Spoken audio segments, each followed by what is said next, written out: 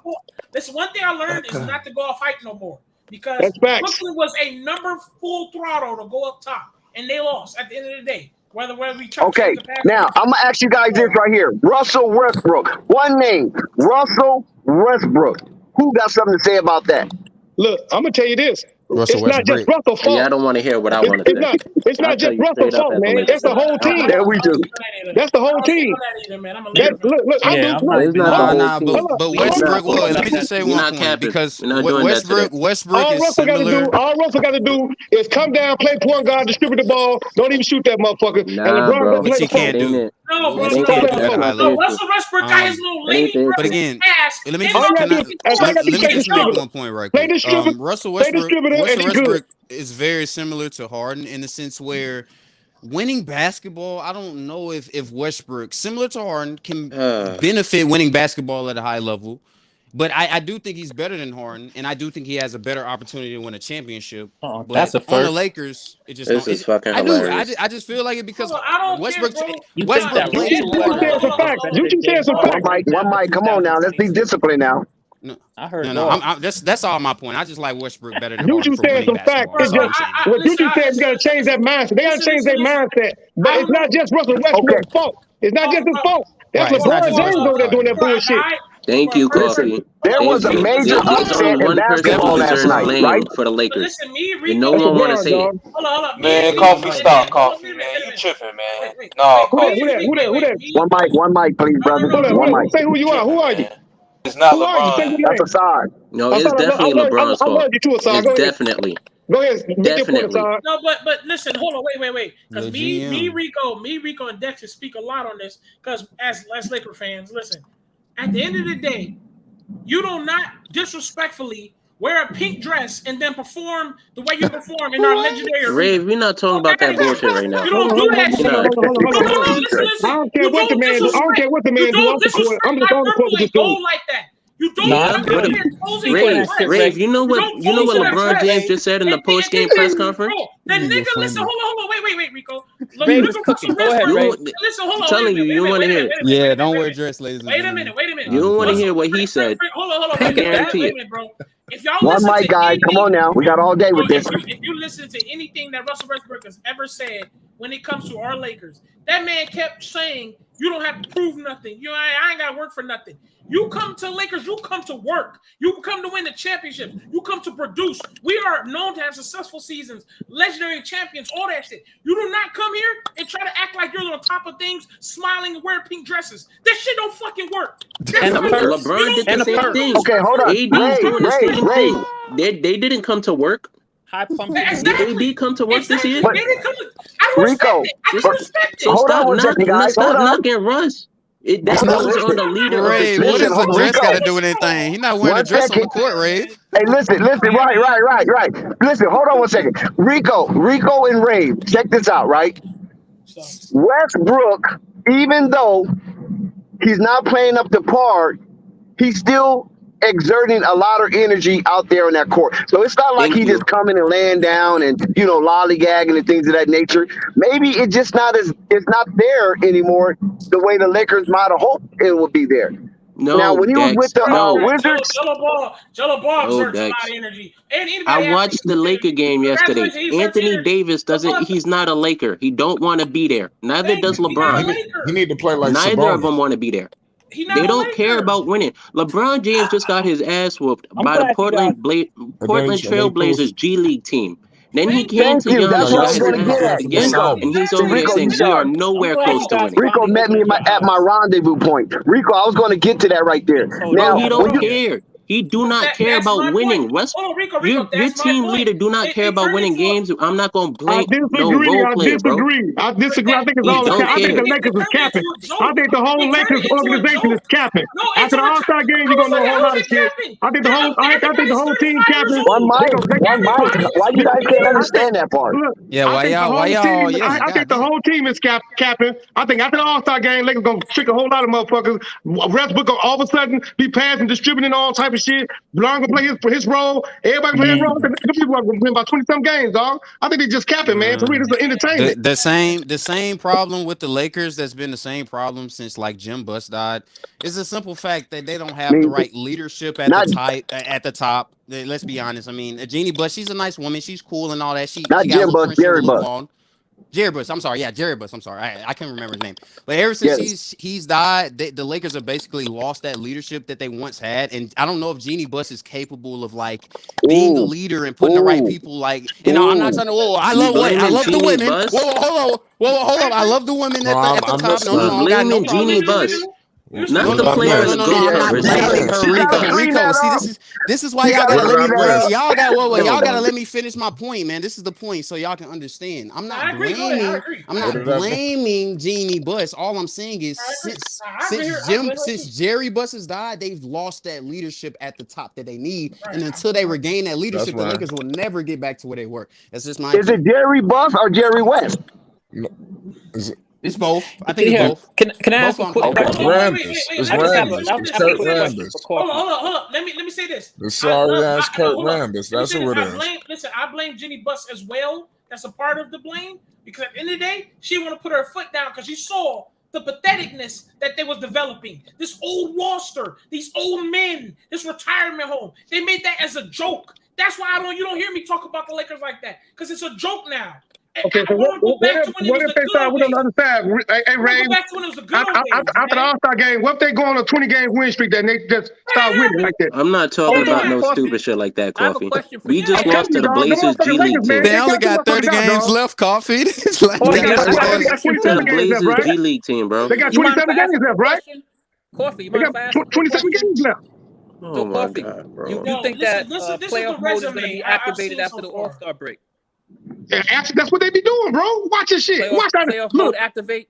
And look, watch everything about to change. Watch, you about to see Charlotte going to run. It's about to be crazy. Playoff mode activate like a good time. They've been doing that, bro. LeBron said he activated playoff mode and got sent home last year. A first round exit. Exactly. In the year before that, he activated playoff mode and got injured, right? Yup, and then he traded half the team. And then what about LeBron activate playoff mode and win a championship? When does that happen? Talk about that shit. He activated. When? Talk about that activation. When is that? When? The bubble gum? The bubble gum. Yeah, you talking about the Mickey Mouse. Until that shit over with, you can't count that team out because every team is an injury away from being fucked up. Every team. Yeah, okay. The championship, you talking about the championship, they had a 2-3 far. Every team is an injury away from being fucked up. Brooklyn could have beat Milwaukee Bucks, but dude got injured. Every team in the league is an injury away from being fucked up. You talking about when all the players had the regular apartment looking fucking hotel rooms while LeBron Brooklyn was up 2-0, Ray. They was up 2-0 against Milwaukee. Every team is an injury away from being fucked up. Let your best players go out there, mother. Let Steph Curry go out. Let KD go out. Let LeBron go out. But LeBron,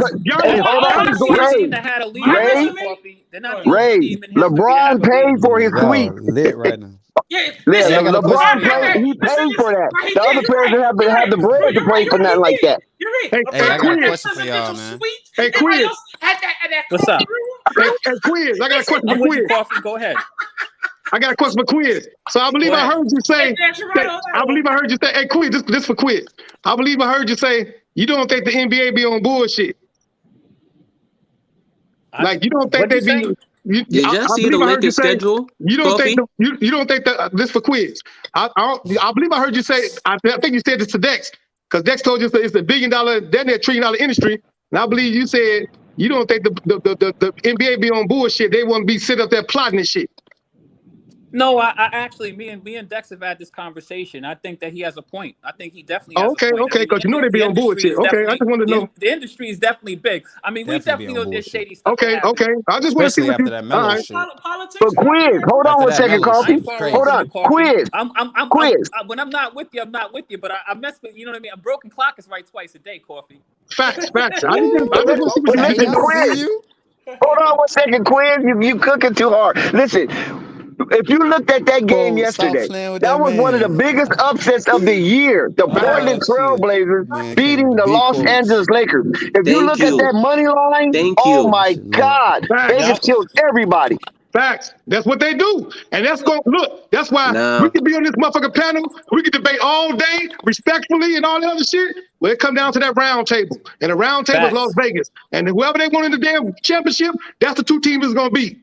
And y'all really be pissed off if y'all see Sacramento Kings and that motherfucking Indiana Pacers. You motherfuckers really be fucked up and angry. You like, that ain't gonna possibly happen. You know what I'm saying? But it's that round table, dog. And I believe it's gonna be the Bulls and Phoenix.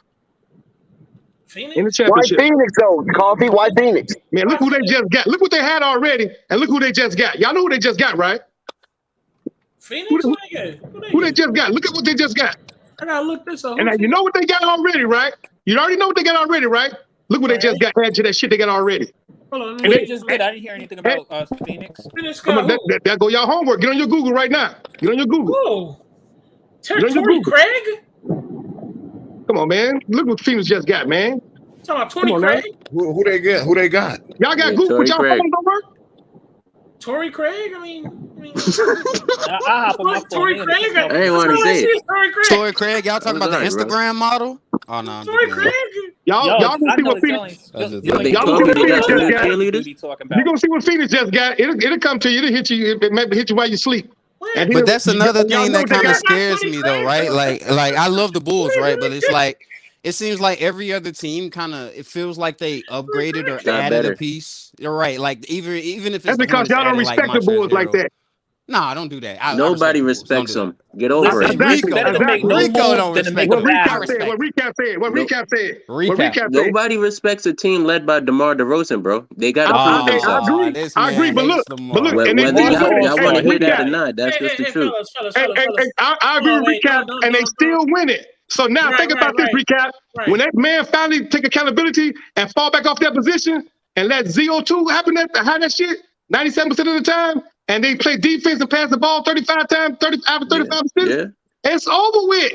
That's all they got to do. You've been saying that for 30 games. Listen, hold on. No. This is coming to second half. You've been saying that for 30 games. Wait. To be fair, right? Y'all gotta clarify your points more, right? Rico, like you gotta clarify more, right? Because it's either it can't be DeMar DeRozan can't be the best player on this team for them to be successful. That's not necessarily the case. They just have to play in the right way. Come on, Juju. No, I never said that. I never say he can't be the best player. What I said was the NBA doesn't respect him as the best player. That's what I said. Yes, they do. They don't. Respect him, bro. No, they don't. No, bro. LeBron just respect DeMar DeRozan as an actual threat, bro. Wait, Rico. Be real.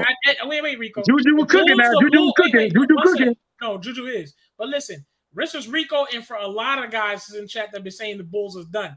Listen, out of pure respect, they're still a top team in the East. So at least you got to at least play it fairly. If we're going to play it fairly, then we can actually say, yes, the Bulls possibly should have made a trade. Yes, the Bulls is going to have a hard time looking at all the trades that's happened, and they got to have a lot of fucking work to do. That part I'm not going to be delusional about and not act like the Bulls is all pedal in the metal with a flower on top of his head. No, fuck out of here. The Bulls got to work. What? Listen, but you're not going to act like the Bulls can't put a dent in this motherfucker because of what they can do and what they have in their team. That's all I'm saying. Ray. You have to play it fairly. Listen. Especially at top team, you must give that respect. Facts. Big fact, Ray. That's facts, I just believe that whoever the Bulls targeted, that team didn't want to deal with any of the Bulls' assets. That's what I believe. I believe the Bulls was going to get a little aggressive and address that situation with the weaknesses in the middle because it's glaring. If you can hear Stephen A. Smith say at the halftime, and when Vooch was doing good now, he wasn't being bummy. He was playing good, and he considered Vucevic a weak link. then you know that's the sentiments that's going on throughout the league. And it just seemed like whatever the Bulls were targeting or whoever they was targeting, that team, that respective team, did not want what the Bulls had to offer. So the Bulls didn't ever make anything public. Exactly. That's what I'm saying. At least Lonzo Ball's on the team now, where it's a difference, a scapegoat. You know, Vooch is gonna get the fall for this shit. Yeah. That's what when it go down. So I just want to say this. Listen, my opinion of the Bulls hasn't changed. The Bulls. Oh, by the way, shout out to Flight with them. The Bulls are still a contender. The Bulls are still a contender, and they still have a lot to prove. So it's better that they make no move than make a terrible one. Right. Come on, Quinn. Say your shit again. Hey, Quinn, you better talk your motherfucking shit. Say it again. Bro. But when you do, when you don't make a move, now you're stuck with a buyout. No. Quinn said some heavy shit. No, they'll be all right. No, Quinn said some heavy shit now. No, but now you're stuck. But now they're stuck looking at a buyout with Tristan Thompson available. No. Quinn said some cold shit. Some of the coldest moves is the no moves. You gotta if you know how to play spades and know how to play cards, well, you're gambling, man. You can't make all the motherfucking moves. You lose all your motherfucking chips and your house and your motherfucking brawl. Come on, man. We could have done something though. Plus, there's gonna be another free agency. You don't even know what y'all might get. I'm talking about the buyout market. Yeah, that's what they're waiting market, on. And then at the end of the season, like the Bulls gonna make some more moves. Don't lose hope in them. The Bulls with a number one ranking doing all they doing, and they win it. They came from nowhere. Facts. Nowhere. Facts. Nobody had them going in first place. Nobody definitely have them going in first place. We can't disrespect a top 5 team and talk to them like they're a 30th team. Hold on, but check this out. Hey, look, hold on. Exactly. Like we haven't seen DeMar DeRozan with a 1 seed before. Can we get a Pelicans some love? All right, Ray. They doing some shit over there. We can talk about it, but we can't give up. Oh yeah, I've seen a lot of people write off DeMar DeRozan. Let's get the Pelicans some love. I know Sky Jessica happy for real because they done got. How the fuck you let Cullum? Pelicans just got raw. Pelicans just lost. Who they lose? They just got raw. The Heat. That's Pelicans didn't even get smoked, bro. Recap. How you let Cullum go? How the hell you trade him? What do you mean how? They got $60 million in cap space. They're either gonna go all in next year. Man, you know Can I finish? You asked me a question. Rico, they got motherfucking over $400 billion. They don't care about no goddamn $60 million. That's like $60. Thank you. Tell him, Coffee. How the fuck you ask me a question just to cut me off, bro? You good? Backwards. You thinking about $60 million? That shit is big to us. That ain't big to them. That's $60 let to him them. finish, Coffee. And fucking EBT card, nigga, and government assistance, nigga. Coffee, you know who else is going backwards? Let it rip. Hey, Mavericks going backwards. Hey, Quinn, better get Quinn. They going backwards. Mavericks ain't gonna be shit. Mavericks ain't gonna be shit. They cleared the path for the Lakers. They got an easy 10 seed. They going backwards. One mic. Yeah, but you do got a point on that, Coffee. Like, why would you let CJ go for like $60 million in cap space? Who finna come to Portland, bro? Like, I'm trying to tell you, bro. And cook like that, motherfucker. Cook. That's CJ color here. I don't get it. They're not getting it. I never heard make your anybody point. say Make your I'm point, going though. to Portland. Make your point, Rico. I want to finish your What point. I'm trying to tell you is that they have $60 million in cap space. So if they strike out, they can trade Dame. That's it. It's the end of the situation. Now you've done everything you can to try to make it better. They have young talent. They can move forward and rebuild now. Yeah, Anthony Simons. He's very nice. $400 billion. That ain't shit. They Bro, they're not. You have a cap space. What are you talking about? They got rid of Norman Powell. You can only put like 130 mil to a cap. Nobody cares about those 400 you got in the bank. Look. They can put as much as they want to. I know they're not going to get nobody, but that's how you move on. Doesn't Paul Allen own the Trailblazers? You don't get rid of CJ. You just don't get that up. They got rid of him. They got rid of Covington. They got rid of Norman Powell. The Writings of the Who owns the Trailblazers? The Pelicans won on that shit. The Pelicans came up on that. They got Did anybody hear me? That Griffin ass. Yeah, we hear you, Dix. Do the Pelicans is the Trailblazers owned by Paul Allen? That's what I'm asking. Yeah, Paul Allen. That's who owned. He owned the Trailblazers and the Seattle Seahawks. Rest in peace, rest in power, Paul Allen. So he's not worried about those luxury tax. Say it again, Dex. Yeah, he's not worried about no luxury tax. That's for damn sure. That luxury tax. It's not about the luxury tax. If you have all the money tied up, you can't spend more. There's a hard cap. Rico, you know who Paul Allen is? There's a hard cap. You know who Paul Allen is? There's a hard cap. It doesn't matter if it's Michael Jordan. It doesn't matter. It doesn't matter. Okay, do your research on Paul Allen. Can you go over a hard cap? Hey, he can. No, you can't. It's against the rules. No, look. You cannot. Look. After Understand a this, certain dog. amount, you This how the cannot NBA keep works. spending money. This how the This NBA isn't the works. This how Yankees the of the NBA works. 1920s, bro. You The can't do NBA that. works like this. This how the NBA works. It's a business, and big bank take little bank. Whoever holding the chips, which is Steve Ballmer and Paul Allen, they're holding all the chips more than anybody in The the league. Portland Them two Trailblazers holding motherfuckers. all the chips, right? How that's working for them? But they got all The the money. Portland Trailblazers holding all the chips, right? Who is there now? The Blazers. Right there. In terms of The Portland Trailblazers is the team in the NBA holding all the chips. Look, them people sit down with the people, man. Listen, everybody in the chat. Paul Allen don't even got that much money compared to homeboy who bought the Nets back when they got Paul Pierce. You want to be for real? You remember that dude and how that worked out for them? Boy, shut up. You don't know who you talking about, boy. Homeboy who bought the Nets back then. Y'all forgot? You talking about Alibaba. He got about $10 billion. And we talking about Paul Allen got over $400 billion. That's Bill Gates' best friend, motherfucking dude. Him and Steve Ballmer. What you talking about? If you cannot get talent to your team, it doesn't matter. They have to rebuild. No, bro. They have to. Gotta rebuild. No, that's a point. They didn't have to like that. You don't rebuild by giving away CJ. You don't rebuild. How you gonna rebuild with a 30-year-old CJ? Making $35 million. He's making 35 mil, Coffee. How are you gonna rebuild with him on the roster? CJ give anybody problems in their 20s. Anybody. He's $35 million and 31 years old. What are you gonna? How are you gonna rebuild with him? Stop bringing up money. They ain't worried about no luxury tax, bro. He's 31 years old. How are you gonna rebuild with him? It doesn't matter. And he plays the same position as your star guard and the one coming up, Anthony Simons. Actually helps. You have to get rid of him. He's a good veteran though. He can actually help. That's the bet you want to keep. You don't pay $35 million for a good veteran, Juju. Bro, they're not gonna win anyway though. It doesn't matter. Exactly. So just rebuild and pay someone else. Look. Hey, do you know how? Hey, who? Anyone. It doesn't matter. You need to grow Anthony Simons. How old was Michael Jordan when he won his first championship? Come on. How old was Michael Jordan when he won his first championship? 28. What? How old was he? No, don't guess, motherfucker. Don't guess. I'm guessing. Y'all can help him out. I think he's like 29. How old was Michael Jordan when he won his first championship? It's hard because he played like 4 years of college, 3 years of college, bro. How old was Michael Jordan when he won his first championship? 1918. So don't say that 30-year-old shit. When you Google it, you're going to see. And he won 6 of them. Fellas, 1 sec. I apologize. So CJ McCollum is going to run off 6 rings at 30 years old? Yo, Rico, you don't give up no color. I'm not saying that, but that's motherfucker you keep. Some people you just don't trade away. So who were you supposed to trade?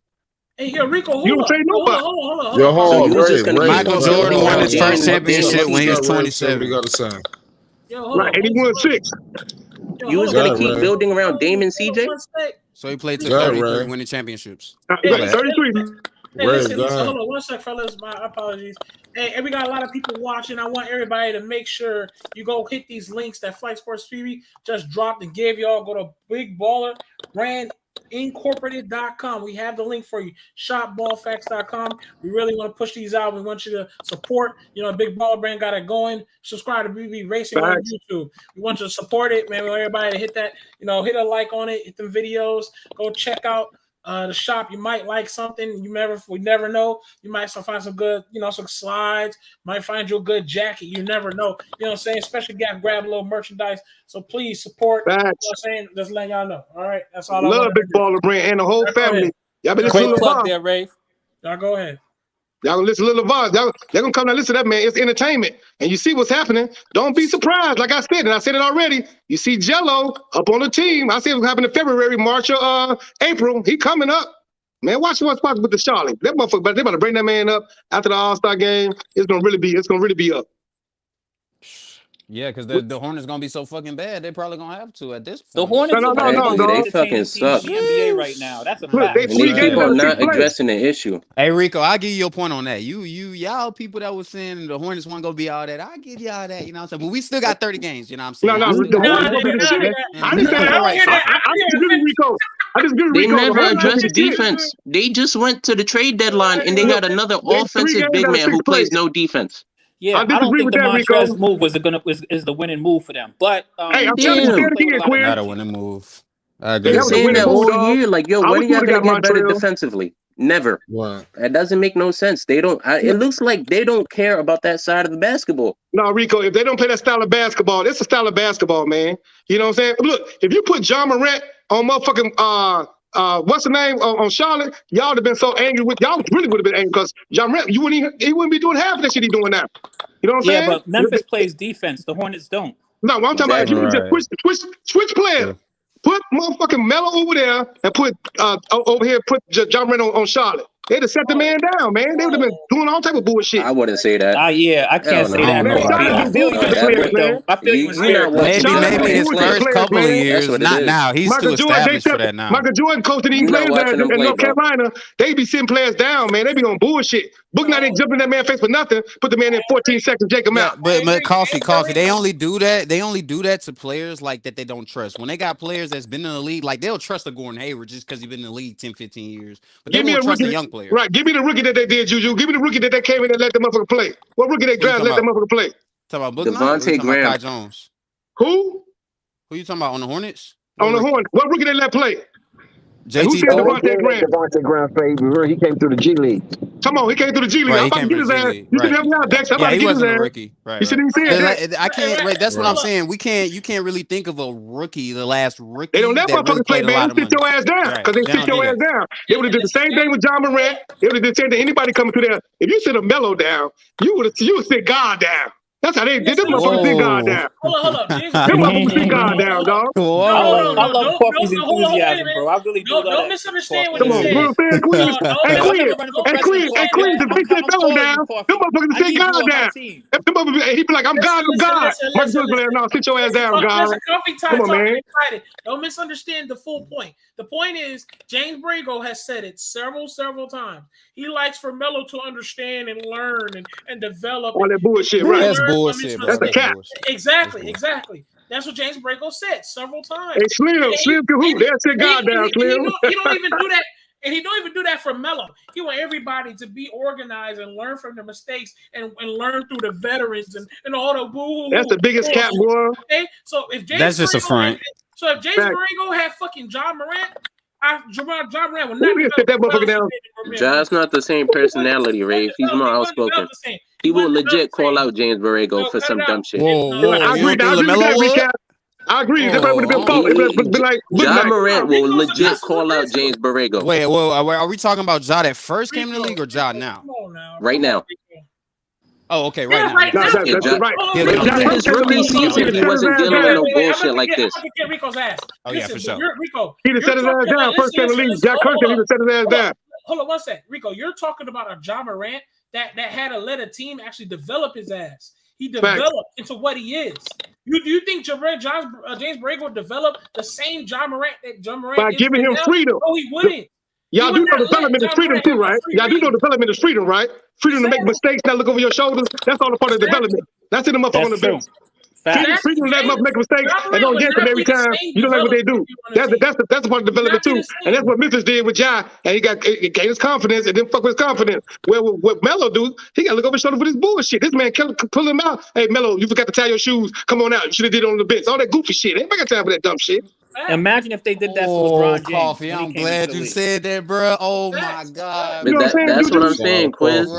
You can only do that with certain players if they're not outspoken. Crazy, man. This man was tying his shoes, man. He ready to pull him out. He just tied it. I'm like, bro, come on, bro. That's shady. I'm telling you, Quiz. Don't tie your shoes and pull you out the game. Right, that's what this motherfucker be on, man. He be on this type of shit. That motherfucker, you be in there. Hey, did you look at me? No, I didn't look at you. No, yes, you did. Look at me. Come on, get him down. And you know what's sad? That's sad. Both of the brothers has been pulled out of the damn game for no reason. Bullshit for no reason. Straight bullshit. And then he at least Melo got a pathetic reason that kind of makes sense. Maybe he might trip over his shoe, like LOL. But that nigga Luke said, "Oh, I was out because bullshit. I ain't saw nobody in the history of the NBA. I ain't never saw a player go through that type of shit. I ain't never saw no player go through that type of shit. Here's what it really is. What it really is that, you know what I mean? You can't. Your name is no longer Kunta Kinte, man. You Toby. You got to learn your new name. Toby. You got to learn your new name. That's what happens. And look, but Quiz hit a point though. That's what they be on. Quiz got a point. You know what I'm saying? That's what they be on. And it's unfortunate. Think about this. Do y'all think the All-Star picks, do y'all think Kevin Durant and LeBron James picked those, or were those already pre-picks already before the shit came on? Definitely What you mean? pre-picks. Definitely The pre-picks. picks? Look. Do Definitely y'all think that KD and LeBron picked those picks straight up off spontaneous shit, came on the ESPN, or do you think they already had a discussion with the NBA and y'all picked these players and y'all picked these players?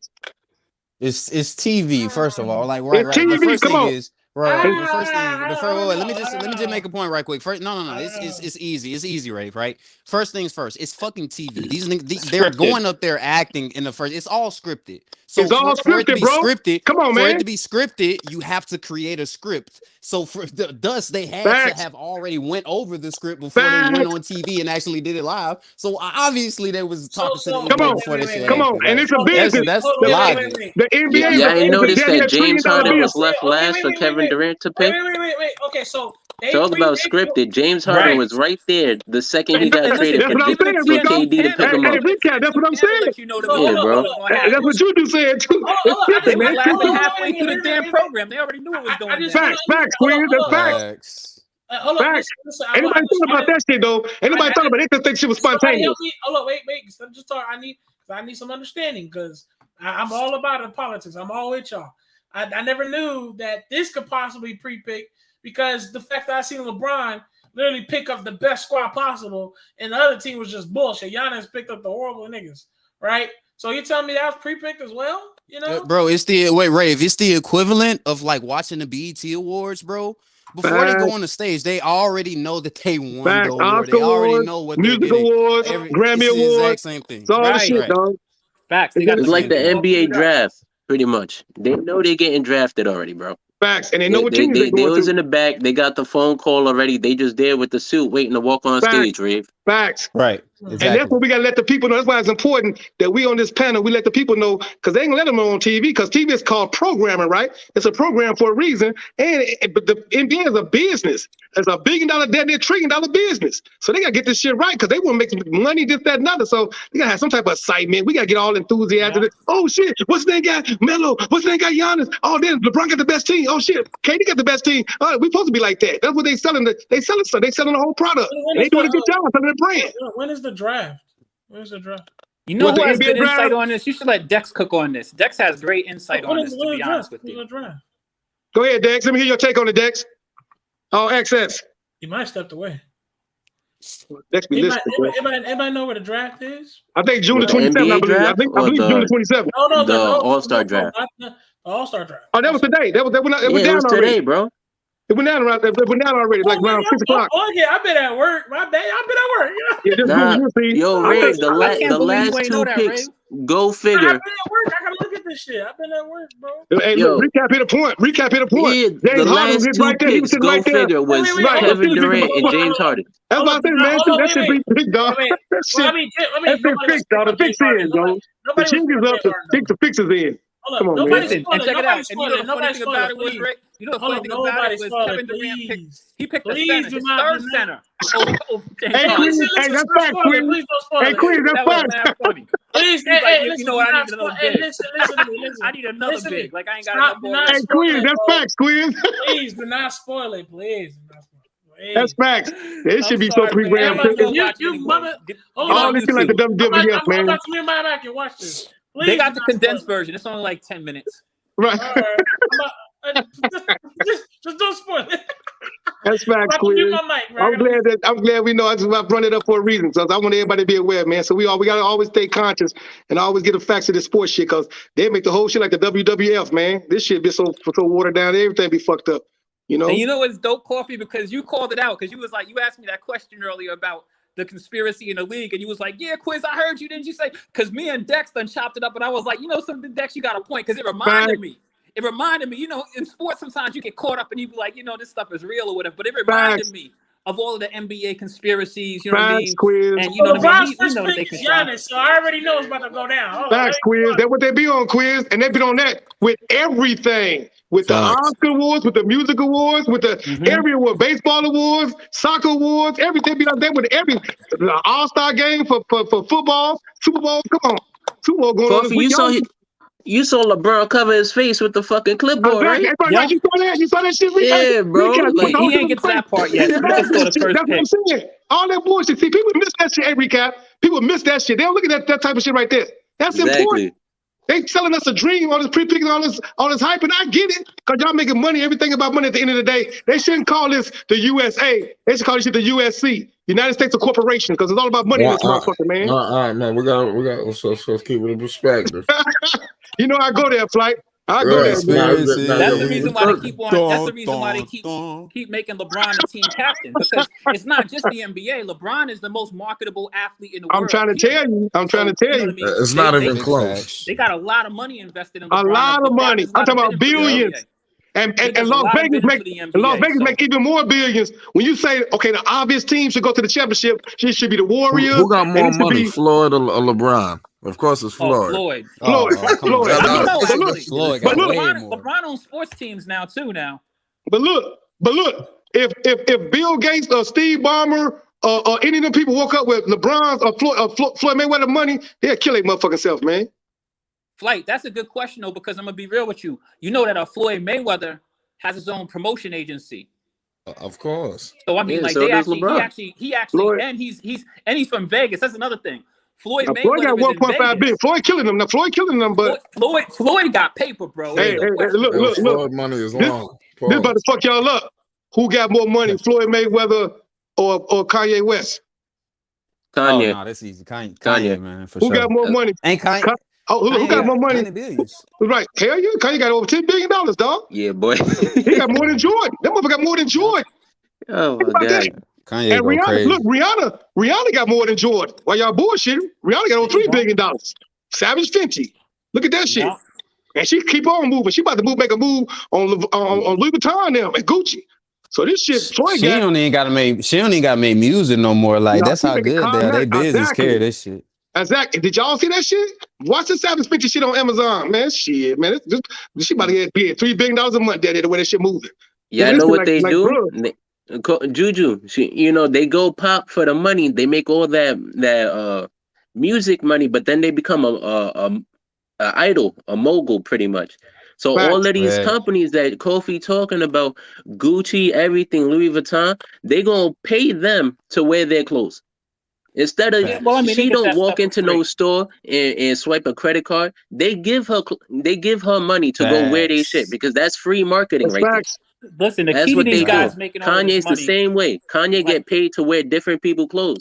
Yeah, but that's not the most. That's not where the most. What's so cool about Floyd Mayweather though is how he did it, right? So we ain't never witnessed nobody in boxing pick up $200-300 million in 30 minutes in boxing. We ain't never saw no shit like that. And man killed him. He killed him, and then he came back and fought your man Conor McGregor and got another $300 million. You know what I'm saying? Right. But hold on. Here's the thing. The big money isn't even the stuff that you see. It's behind the scenes. Floyd Mayweather owns everything.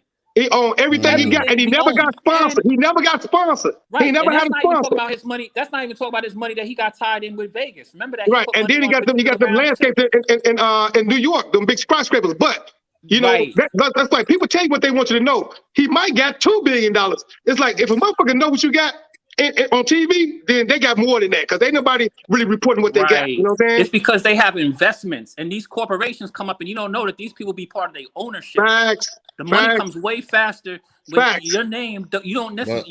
You might not even be the face. You got things that people don't even know. People don't know. Michael Jordan got several hospitals, not just one. Michael Jordan got his own exclusive golf course. A few of them. With them. Yeah, all these dudes have that stuff. I got a question. Go ahead. Who's gonna run the point guard in Brooklyn? Ben for sure. Ben, but he's still gonna be a forward. I gotta say it's gonna interchange, but I think Ben gonna have the most. Right, because Kyrie already really stated. Kyrie already stated. Kyrie, he got no problem. He love to score. He love to run too. If he let ball dominant, ball hugger James Harden play point guard, he should let Ben Simmons. That's he gonna do that. Juju, I was with you until you went off, bro. You gotta stop with the fandom, Rico. Wait a minute. Hey, I'm watching. Bro, he took a step back to Kyrie and KD. I can't call you a ball hawk. Nico. I just watched this fucking draft. Are you telling me that as much as LeBron be talking about the Ball brothers, you telling me LeBron ain't getting LaMelo? You know what they be on, dog. I told you what they be on, dog. It's all the script. Like Juju said, dog. Like recaps. It's all the script, dog. You know how many times LeBron be fucking advertising LaMelo on his little Instagram and shit, and Zoe and all that. You telling me he didn't get LaMelo? Man, them people be on that. Them people be like I said. Step back three, bang. Entertainment. What's up, Nico, what's up, Nico?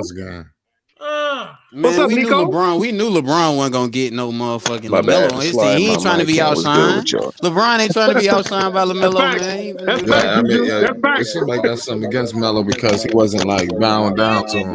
Right? Yeah, Frank. I peeped that too. Yeah, but he put LaMelo in that. Melo ain't pay homage. Plus, he put LaMelo in that losing. No, hold on. No, last year. He looked at LeBron like anybody.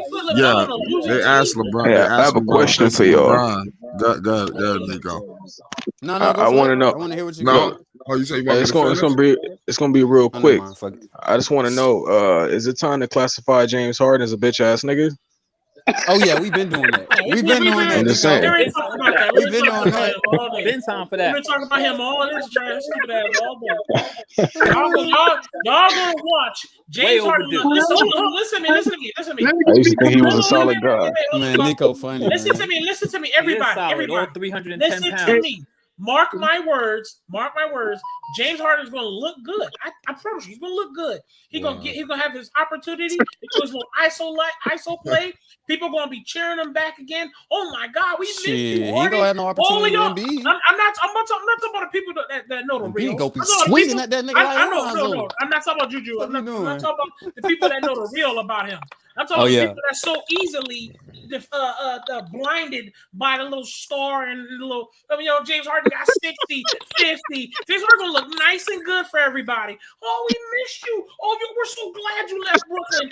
Oh, you gonna be Iceland looking good, ISO player. Watch that motherfucker not go no damn where. Mark my words, that bitch gonna blow up. He gonna go the exact same place DeMar DeRozan going. Mark my words. That's what you saying, Rave? DeMar going farther. Do you want to bet on that, Rico? You want to bet? You want to bet that the Bulls go farther than the 76ers, Rico? They both gonna lose in the second round. I'll bet the Bulls go farther though. They'll win more games.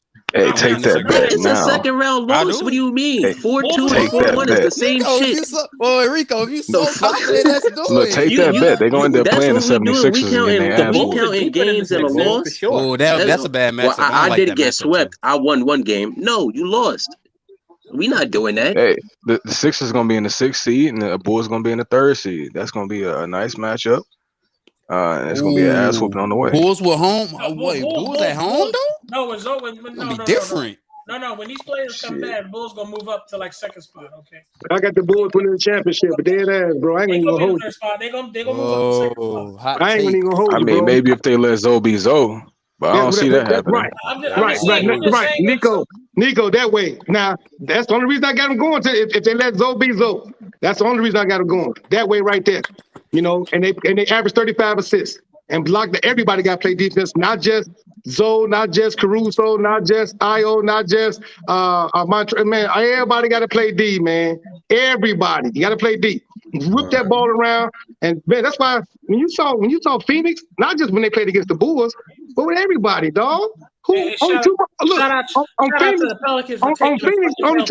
touched the ball on Phoenix. What two motherfuckers touched the ball on Phoenix? Doesn't that start with your best player? Shout out to the Pelicans for losing. Man, Klay Thompson has that starts with your best player, right? You play defense. If your best player plays defense.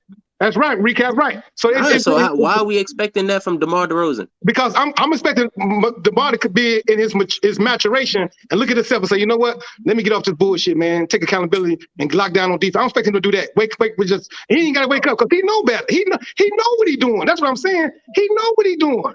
I know. I've watched. I think he's going to win. I think he's going to win. Bro. He's not going to change overnight.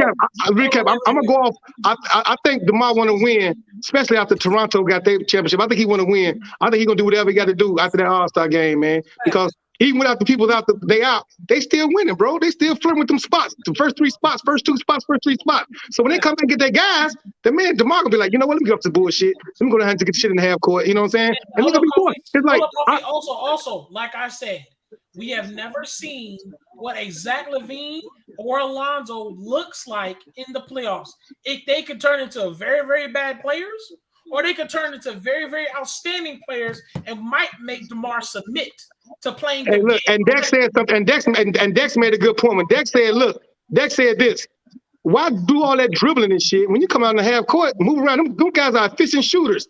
Him and Zach LaVine. So they're efficient shooters. Why do all that dribble, take all the air out the ball? All you got to do is catch and shoot. You shoot too damn good. You can catch and shoot like Klay Thompson. Catch and shoot.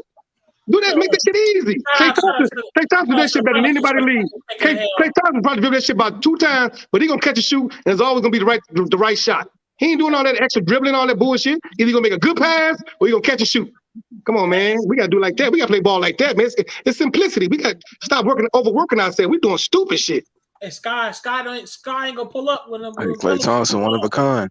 Yeah. Klay, man, make this shit I easy. put y'all onto that stat a month ago. Sky been ducking and dodging. See, Sky don't want to join when it's all good news on the Pelicans. And I don't think Zion coming back. I still don't think Zion coming back, bro. Oh, no, I don't even think they need Zion to make the play again. Zion down there in Portland working out. Y'all know he's down there in Portland working out, right? Yes, he's at the Nike facility. Yeah, the Nike facility. I don't think he's coming back, man. You heard that yesterday. I heard it on Flight Sports TV.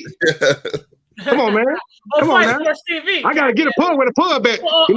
We can't take credit if it ain't ours. We gotta be original. I heard it from the original channel, Flight Sports TV, baby. He down there with Portland. Hey, bro, and let me tell y'all something though. That man Bezos say Kanye West an idiot. Hey, Bezos, I like to be an idiot with $10 billion. I'll tell you that, Bezos. Listen, you call that man an idiot. I'd like to be a $10 billion idiot. Listen to me. The media and the insiders is always listening to y'all takes and taking them. Hey, what makes Kanye an idiot, though? Know. He got $10 billion, Nico. He got $10 billion. I never understood that. That's what me neither. Hey, look, I agree with you, Nico. I'll keep it a buck. I never understood anything about Kanye. Look, no. I never understood why he was crazy or anything. I agree with Nico. What makes him an idiot? Let's address that. Because when you outspoken, that's what they call you an idiot. When you talk loud, they say, "Oh, he's obnoxious," like they do with LaVar Ball. Ain't no idiot, man. That motherfucking genius. Think about your idiot and how much your idiot is worth, and think about Kanye West idiot. He motherfucker got $10 billion. And what idiot you ready to be? Come on, man. People geniuses, man. We gotta work hard for this. He went from being in debt, what, 40 million to being a 10 billion. 50 million, Nico. 50 million in debt, and then came out of that shit 10 billion plus. I don't even think he was in debt. I think he was just saying that he put 50 mil into his own company instead of getting invested. He was in debt. He was in recap. He was in 50 million. Jay-Z and his wife got him out of debt. Yeah, he's in the red. She got him out. But that's what I'm saying. He put 50 mil of his own money to start his fucking clothing design. Right, and then they put him in the red, and then his wife gave him that chop, and then he ran from there. He needs some breathing room. Everybody needs some breathing room. Right, and he studied cutting. He studied killing. It's like you can't call a man that's an idiot making. Look, if you're gonna call a man an idiot on that money side, you better be looking at your own pockets and say, compare and contrast. Is your idiot the same as this idiot? Or what kind of idiot you compare to? The EBT card, the government assistance card, the food stamp idiot? What kind of idiot are you? Oh my God, chill. All right, yeah. You know what I'm saying? I'm telling you, Joe. No. I remember that comment, Best He was on Joe Rogan. He was like, how much does the earth cost? Hey, man, listen, we love you, Jack. Joe Rogan, dog. Hey, man. That's a whole other shit. That's a whole other shit. Yo, hold on. What's your thoughts on these moves that happened today? Let's start off with the blockbuster between the Sixers and the Nets. Give us your take. Well, I do want to say this, plug myself. Hey, y'all check out my video, man. YouTube.com/Nico Savage. Check it out. Drop it in the chat. But as far as my thoughts on the trade, I just look at it like Klay Thompson with a nice 3, beautiful bucket. My bad, but shit, man, these are 2 fucking busters that got what they wanted. I guess I do want to see how it shakes up the East because it was a crazy trade for not just Brooklyn but for Philly. It changes the dynamics of what their teams can do. Like, I'm gonna be real with you, Ben Simmons might be a great addition. And not just like in a passing and playmaking way, but since he doesn't need the ball, and he gonna let Kyrie and KD get they 25, 30 shots a game. And he's 6'9", and he cool with it. You take your 25, 30. I'm gonna sit here. I'm gonna lock down. It's everything he wanted in Philly, right? And Philly was a little too much pressure to do something on the offensive end. Now he going somewhere where he ain't gotta have all that pressure on the offensive end. He gonna come there, play some defense. He gonna get guys open. He gonna rim run. It's just a match made in heaven for him. And they got motherfucking Steph Curry, who's still shooting 40% in his career from three. And they got Drummond, who's going to actually still try to get boards because he knows in this team that's his pure job. He's DeAndre Jordan 2.0 for them. DeAndre Jordan was a lie to him. He sold them, making them think he was real nice. But Andre Drummond going to be everything they always wanted. For the 76ers, man, we just got to see how if James Harden was sandbagging is what we call it. We're going to see if he was sandbagging. And if he still got some of that. We're going to see if he got some of that juice before. Sandbagging. That Houston shit. You going to see if he got some of that Houston shit. Nico, I just shared it. Oh, my God. I appreciate that. Since July. And for y'all who don't know what sandbagging means, it just mean he wasn't trying that hard. No, that's easy. Who don't know what that means? Who come on. Some people don't know. Yeah, I'm keeping real. Luka Doncic, that found himself in the game. Hey, Nico, what you think about Dallas giving up Porzingis, man?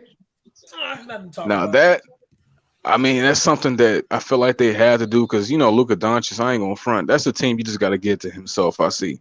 Just surround him with a couple decent pieces. They ain't gonna be shit, Nico. That Dallas ain't gonna be shit. Yeah, Dallas ain't gonna be shit. Yeah, they're gonna have to find a player that really mixes with him well. Porzingis is still superstar potential. He's somebody that can whoop ass any given night, offensively and defensively. So I think this could be a great match for him and the Wizards. Facts. Yes. Yes. He's 7'3", slide his feet and block shots defensively. Oh no, we're talking about Porzingis. Oh no, my bad. Yeah, Porzingis defensively. Yeah. Rico, hold up. Yes, I like him. I don't know. No. I like that motherfucker. I wish we had him. Hold on, wait a minute. That's what I'm saying. I don't think he moves anything, Coffee. I think he's not on the right team. With ZO2, he moves something. With ZO2, he do. Shit, that motherfucker right there. That's a fact. One second. Shit, I wish we had that motherfucker, boy. This is where everybody always. I'm trying to tell you, Flight. Hold on. I know, Coffee. Rico is an exact example of why a lot of people read into things too much because they like to look at the now. Chris Porzingis plays the way he plays now because of what his surrounding is and how he feels. If Chris Porzingis plays in a surrounding setting that allows him to ball out and play like when he was in the New York Knicks. That freshman year. Ray, where is he playing right now? I'm asking you, where is he playing? Exactly now. You're talking about No, I'm saying where is he? What team is he going to? What team is he going to? Jessica Anderson, y'all lost. Pelicans lost Jessica Anderson. Get your pop bottle head ass out of here or come on to the panel. Rave, what team is he going to? Hey, the Pelicans did get their ass whooped though. What was it? I know y'all got to figure it out. I love y'all, Coach Willie Green. That's my point. The team he's going to, they're not going to treat him like New York Knicks Porzingis. They're going to try to make him adapt to another role. Porzingis is over. Okay, yeah. So like you're trying to talk like he's going to return to prominence, bro. It's not going to happen. If he came to the board, he returned to prominence. If he came to the board, he returned to prominence. Shit, prominence. That'd be a baby word. Coffee. 1 sec. But we wasn't talking about the Wizards. We was talking about if he got Porzingis, how he could create the fifth. Wizards got fucked up. Wizards worse. If we got Porzingis on the Bulls, let's just say Porzingis was rocking with it and he was fucking with it and he liked the vibes of the team and he was playing like since he was on that freshman season when the fans was booing his ass since he got drafted and then he said New York, watch this fucking shit and smacking niggas shit off. I'm trying to tell you, man, he was killing, blocking mid-range game on point, crossing niggas up, hitting threes. Facts. A 7'3" point god. He was killing shit. Listen, let's not disrespect the fact that I'm trying to tell you. At one point in life, Porzingis was damn near He was that dude. Nigga. Porzingis was fucking everybody up on that first. I understand that, but what I'm asking you is that going to translate to Washington? No, it translates with the Bulls though. But he's not going to the Bulls, so we're not talking about that. I know. That's what I'm just trying to dream. I'm hoping and wishing. I'm hoping something happens. I'm asking Rave. Rave's talking like he's going to return. He's going to Washington. You don't know. On the Wizards, they know. No, because you got the boy. So you got that dude over there. You got a dude over there from the Lakers. What's the motherfucking name? Like to shoot, like to score points. All of them like to score points. None of them like playing. That one motherfucker that was going against those. By the way, Fight, that's the only thing. What's his name? The New York Knicks We going at Kyle Kuzma right now? Yeah, Kyle Kuzma was pussy ass. Come on, man. You can't win with Kyle Kuzma, man, because he's gonna be on his own shit. Hey, you know what I'm saying? He gonna look Porzingis off and try to win it himself. Yo, Flight. I'm gonna be 100 with you. That was the I appreciate that share, by the way, Flight. Thanks, Slim. Shout out to Slim. Shout out to Supersonic. Hold up. Fact. What'd you say? Flight. I apologize. That was the only thing I always had issues with about the Knicks fans. They treated Porzingis wrong, and he deserves. That's not true. That's only on draft night. That's not true, Rave. They shitted on his ass. No, they didn't. Draft night, but once you got the plan, they loving that motherfucker. Once you got the plan, on that fucking court and said, "All you niggas need to pay homage." And then Porzingis was hitting threes, mid range, fade away, dunking on motherfuckers. He was knocking people in the audience. Yeah, he was. Porzingis, I remember that freshman season, he was going crazy. Like you could not stop me. And everybody was booing his ass and calling him trash and everything. That freshman season, Porzingis was the most unstoppable center. I'm trying to tell you, and he didn't have no guard like ZO2. Ooh, we had that motherfucking Porzingis running up the court. I was like, good God. Well, I swear, I promise y'all, the Bulls trying to get that motherfucker. They said, no, hell no, we ain't giving y'all to the Chicago Bulls. I bet they were trying to get. They were like, hell no, we ain't giving y'all. He was crossing niggas up, giving niggas step backs. I said, Porzingis, oh my he cold. God. That big motherfucker still cold. I think he washed up. 7-3 without that skill set. He ain't never washed up. The highlight reel of his freshman season. Oh my God, we gotta see that again. Oh, y'all need to be. I'm trying to tell you, a lot of y'all favorite players be getting fucked up by by teammates and shit. Like if you go there and play with LeBron James, you're gonna fuck your whole game up. It's a wrap. Oh man, you're gonna lose your whole contract. You can't play with LeBron. He padding stats too. He padding stats. I ain't never playing with dudes. LeBron James, he definitely devalues talent. I can't play with him. I play against him. I ain't about to play with them. They traded Rondo. How you trade a cerebral motherfucker? This nigga know basketball for real. Pass, keep everything together. You don't let no Rondo go. Man, shit, that motherfucker Braun want to play the 1, the 2, the 3, the 4, the 5. Man, you be fucked up. You will get no contract. You lose your house out there in that motherfucker. You lose your shirt out there in that bitch. Yo, last game, LeBron James was in the low post, and he was having AD throw entry passes from the 3-point line. That should tell you everything that's wrong with that and then team they got the buddy system going over there in that bitch. So you ain't got a chance in hell. Coffee. And the first thing I typed up Porzingis freshman year highlights of joining them Knicks, but the first thing popped up when Porzingis dropped 40 points and 8 rebounds with 6 blocks. Facts, he killed. Facts, yeah. Hey, Ray, think about if he played with ZO2. Oh, but that'd be nasty. Oh my God. It'd be unreal. Zoe would have to work too hard on defense. Oh my God. You have a tall target on the pass. Oh my God. Basil. Y'all in the game now, Basil. Porzingis can stretch the floor while Lonzo Ball. Oh my God. Oh my God. Hey, Coffee, what you think about that in the comments? What do you say? What do you say, Nico? He said, for one, he married Kim. He's an idiot for that alone. Are you stupid? If you get a chance to marry Kim, you would have married a motherfucker. You try not to go too crazy. Think about it. Look who you married to, and he got Kim. Kim still is she a baddie now. Don't front. And she was rich. No matter how she got there, she got that paper. You know what I'm saying? And the most important thing, she gave him 4 children. I'm trying to tell you. So I mean, even though she ain't by herself, that's international business, and I ain't gonna say the names because I don't want to say it on Flight Sports TV. But if y'all get it, y'all can get it. But that's international. That's worldwide business. All of them do that. You know what I'm saying? As males, we go through that shit all the time. I'm just saying, give me the opportunity. Let me get the opportunity. Let me drop Kim, man. Shit, okay, all right. Kim, shit, that motherfucker bad. You don't see no Kim come around all the time. Shit, I think that Kim. Square this with her now. I'm telling you, look, niggas be going crazy over Tracy Chapman, them garbage looking broad, them broad looking like Kodak Black and shit. I be like, come on, man. Talking about she cold. Like, nigga, that motherfucker broad like 2 Chainz. Fuck you talking about she cold, nigga? Fuck out of here. You must be going crazy over motherfucker like 2 Chainz. That's man, look, you married her? Man, nigga, look, I thought she was a gangbanger. I didn't know what she was, nigga. Coffee, you fucked up. I'm trying to tell you, Joe. Hey, we like that in Chicago, man. It's crazy. You see the shit go in Chicago, you be looking at these motherfucking broads like Kodak Black. Straight up, Slim. Bitch like Kodak Black. These niggas be claiming them. You know what I'm saying? Oh, that's my ride or die. That's my ride or die. You look up, I be like, nah, I thought this motherfucker. I looked at this bitch. I thought she was one came out with that son who let the GDs in the door. Damn. Who did the bitch make the song? I didn't know who this bitch was. You don't play this motherfucking broad. Let me stop saying that word on this Flight Sports TV so they don't think, we love the women, man. Jessica, where you at? Always. Jessica, come on to the panel, Jessica. They lost tonight. What's up with your team? Fine Sky. I know y'all got to get your chemistry because y'all just got CJ. Y'all got a cold ass come up. And where the hell I'm letting CJ go? But explain what happened tonight. Because y'all on y'all way up out there, man. I keep telling y'all the Pelicans. And Zion look like he coming back no time soon. And nigga say he gonna stay down there and work out in Portland. He just gonna stay down there. Fuck it. He just gonna stay down there throughout the whole 2022. Son. I just watched some of the highlights. Chris Porzingis was ducking all over Tim Duncan. That must be Chris a problem, dog.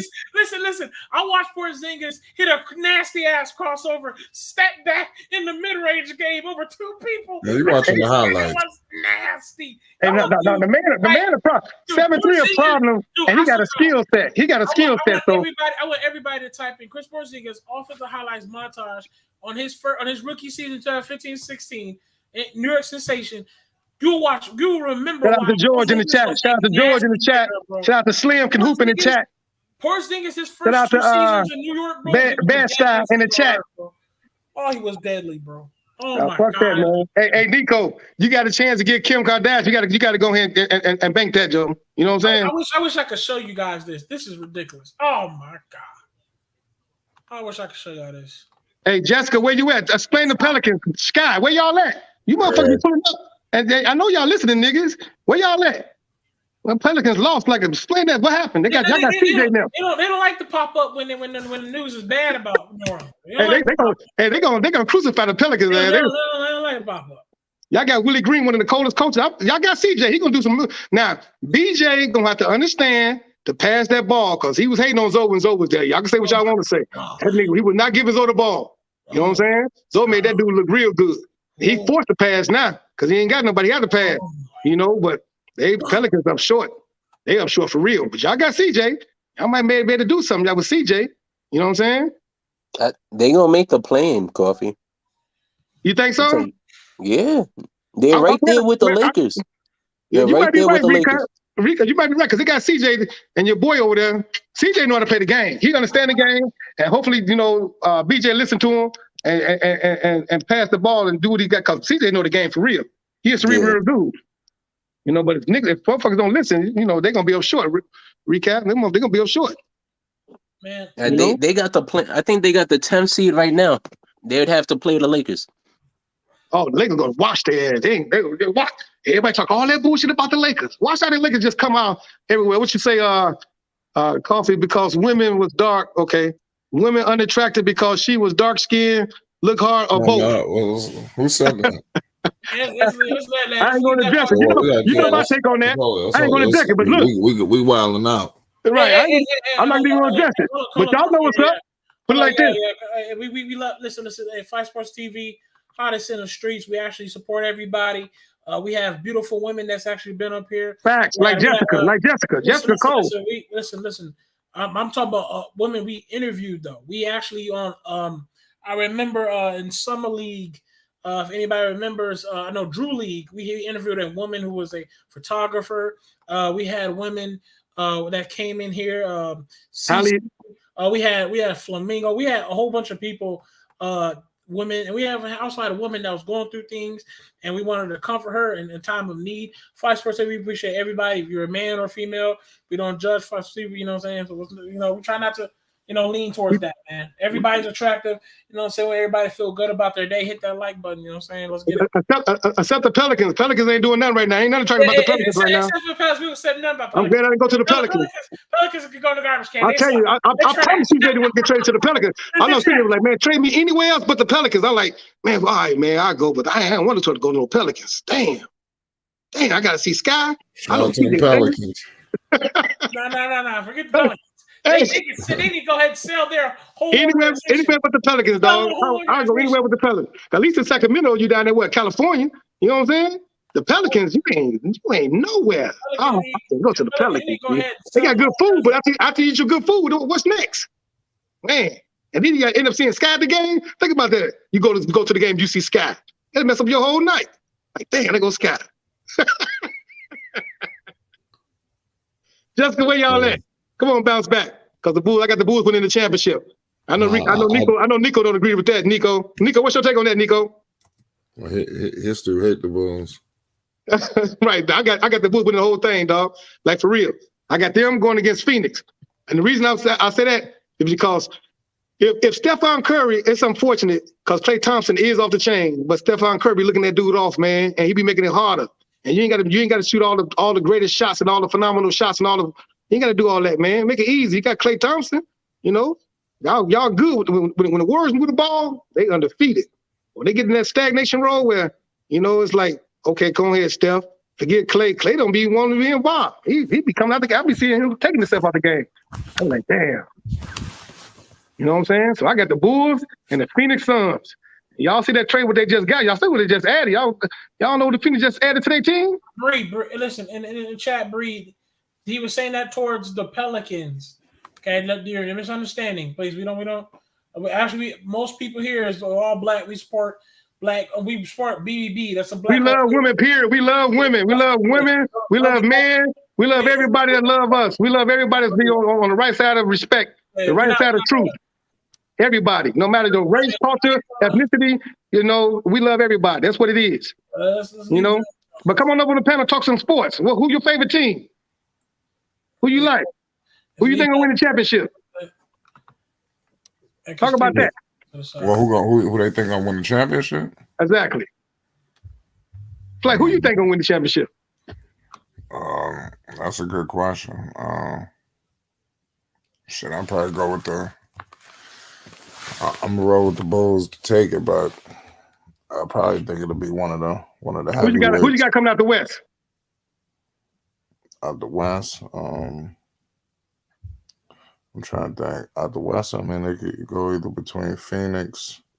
Flight, y'all play the Knicks. Y'all play the Warriors tonight. What you think?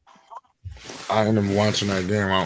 The Knicks been getting their ass whooped every night. So who you got coming out the West? Hold on, Rico. Who you got coming out the West, Flight? I'm gonna go with the Golden State. Oh, so forget Memphis? Nah, I mean, come on, Memphis. They're a young team, man. They got Crow. I think they beat Golden State twice already, right? I think so. I know the playoffs was a different game. Oh my God, I'm missing the NFL honors right now. I know that it's a different game in the playoffs, but Memphis, I think they got their number. I think they got their number. You know how they say, you know, styles make fights, right? Right. I think that's a style that made a fight on that team right there. Memphis and Grizzlies. Now I got Phoenix because they got them 7-footers. They got them people back there. It's hard to just bring your ball. You see what they be doing? They alter shots and make you double pump the ball 3 times, make you do crazy stuff with the ball. And then they got Chris Paul at the ham. You know, so they got and they push the ball and they work the ball. They don't do all that excess. So I got Phoenix. Plus I guess got the addition. Well, I ain't gonna say it because I want people to do their homework. You know. Who you got winning the All-Star game? Even though that you saw the picks tonight, who you got? Kevin Durant's team to win or LeBron James' team to win? I'll probably roll with Durant's team. I got to go with Durant team too. Is Durant gonna play? No, I don't think he's gonna. I don't think so. I'm tweaking now. That he replaced him. I'm tripping. No, I'm still gonna roll with him because anywhere Melo at with them type of guys on that team, you know what I'm saying? Because I see your man LeBron. He ain't doing all that. He gonna give it to Giannis. They gonna go over there, that little back and forth thing. Stephon gonna pull it from half court. But man, them boys, Ja Morant and LaMelo, just them two alone with all them vets, with all them other people, man, it's gonna be crazy, dog. You know what I'm saying? They're gonna be scoring points quickly, and then they're gonna try to get back in the fourth. Man, it's gonna be too late. I got them young boys winning, man. Yeah, I'm with you. Rico, who you got? To win the finals this year? No, to win the All-Star. KD team or shout out old boy. Or LeBron. I think I'm gonna take And you gotta say why. That's the thing though. Like we know they're not gonna play no defense. The score gonna be like 170 to 185. Exactly. But look, hey Rico, who gonna get off early though? Who gonna put the points on the boards early? Because you know they play catch up, and then on the fourth quarter they try to get serious, right? But they be down 25, 30. Oh, hold up, they got one of them things. When you shoot, you get 25 points, don't you? And also, they got that shot when you're making it at bat, you get 25 points, right? What? I know that. Yeah, I think they got that shot. They got that basket. if you shoot it in that basket, you get 25 points or something like that during the All-Star game. They had it last year. I remember that? No, I mean the year before last. Last year they did the one-on-one thing. Oh, yeah. So I hope they don't do that goofy shit. I don't want to see no 25 points. Let the people play all out, then just got to clutch down in the fourth. I got KD them team, man, because LaMelo going to do some shit. He going to be running, what's his name? John Morant going to do this. Man, them boys going to be running fast. They're going to be getting the ball up early, this, that, and other. You know, it's going to be crazy. I got, man, this is going to be off the chain. It's an all-star game you want to see because you're going to see the dribblings, you're going to see the passes, you're going to see the hops, you're going to see all that business right there. What you got for the three-point shootout? Yo, this team is lopsided as hell, though. I'll be honest with you. Look, Rico, I got Zach LaVine to win the three-point shootout. Yeah, he could do it. I wanted to see Lonzo in there, I'll be honest, but I think Zach could do it. Me too. I had Zoe. If he would have been in there, I had Zoe winning. But next year, what you think about this, Rico? I got all three of the Ball brothers. I got a bid in the league this year. And I got all three of them all three of the Ball brothers being in the All-Star game next year. I got them all three of them being in the skills challenge. And I got all three of them going to the All-Star game. Not the rookie shit, the All-Star game. All three of them. Nah, I don't think so. I don't think Jello's not going to be an All-Star. I'll be honest with you. Why? Especially so not his first year in the NBA. So hypothetically speaking, if he come in with the Charlotte and he averaged anywhere from 20 to 25 points, would he be All-Star? Yeah, he would. Because if you give LaMelo his brother averaging 25, they'll probably be like a top 4 seed. So that's what I'm saying. Yeah, they're going to get 2 All-Stars. That's what I'm saying. Like, you could go back and check Coffee. I like Jello, but I'm not so huge on him. I've been saying he's like a Seth Curry to me. Right. That's not an All-Star, but it's still a very valuable player. Right. I've been hearing that. Trust me, I hear what you said on that right there. I just think that when it's all said and done, I think all three of them Ball brothers about to be in the All-Star game, man, 3 times over. Yeah. I think next year we're going to have both of them. Lonzo and LaMelo, they're probably going to be in the All-Star game next year. I think all of them going to be there. Which is a stretch, but I definitely think if the Bulls move their roster. I'll do y'all thing. Yeah, I'm saying like if the Bulls move their roster where it's more Lonzo and Zach, if they're perimeter centric to go through those two, yeah, he'll be an All-Star next year. But it really just depends on who they add this offseason because they could definitely just go a different route and keep Lonzo in the same role.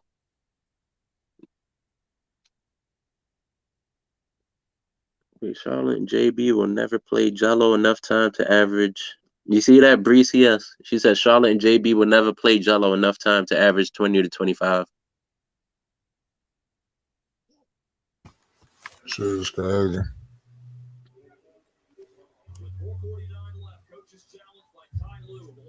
What you doing right now, Flake? Shit, I'm watching this fucking game. The Mavericks about to pull away. I'm just really chilling right now, to be honest with you. It's not really no major game. I know you said the Knicks coming on. Yeah, I mean, Milwaukee and Phoenix is playing right now. Oh, let me go to that. That's on ESPN, right? I'm going to watch the League Pass. Yeah, same. Is that game on TV? It's on TNT. Go to that. Yeah, and like I said, ain't really much. No games really caught my attention. I caught the fourth quarter of that Pelicans game. They blew it. Yeah, it was a close game, but I was noticing like they don't have the chemistry yet. So every time CJ ran a basic ass pick and roll, they just blew that shit apart. It's hard to build chemistry against like an elite defense like Miami. That's not the game.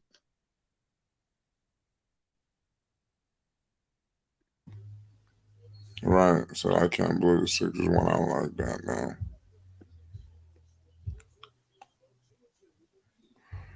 That's why, yeah. Basketball been crazy. Shit, what you got going on, Coffee?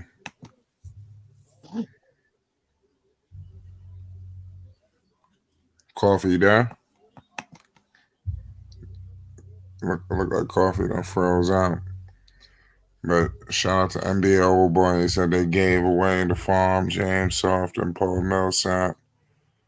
That's why Bree says I'm fine with people, whoever they want, regardless of race, etc. Well, yeah, shout out to y'all, man. But it's been a wild last fucking trade deadline, man. That's all I can tell you. That's a fact. There's been a lot of moves. Like I said, the Lakers didn't do nothing. There's a few teams that their name been in a lot of shit, but they didn't do nothing. The Lakers, you heard their name all over the place, but they couldn't do nothing. That's why nothing happened. I truly believe that. They just couldn't get nothing.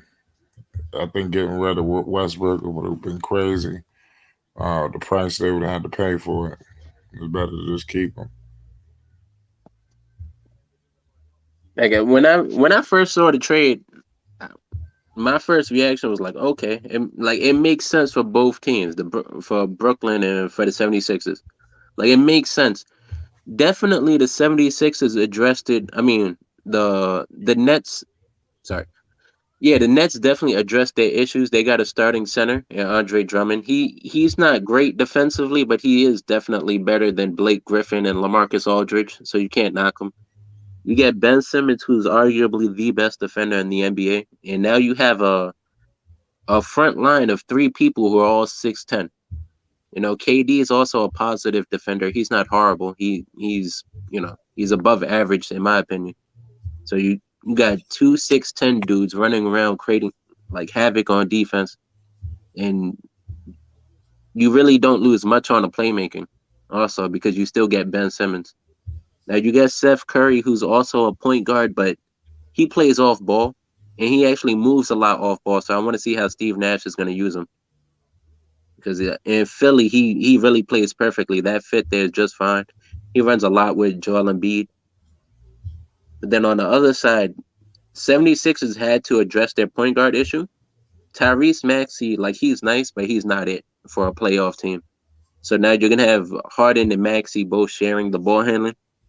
They're going to run it through Embiid, but, they still got enough offense and defense. I can't say the 76ers are going to be horrible. Or I'm not going to knock their defense just because they added James Harden. Like I said earlier, he's the same defender that Steph Curry is. There's really no difference. And he's going to be actually a better defender if you have Matisse and Joel Embiid hiding his deficiencies all the time.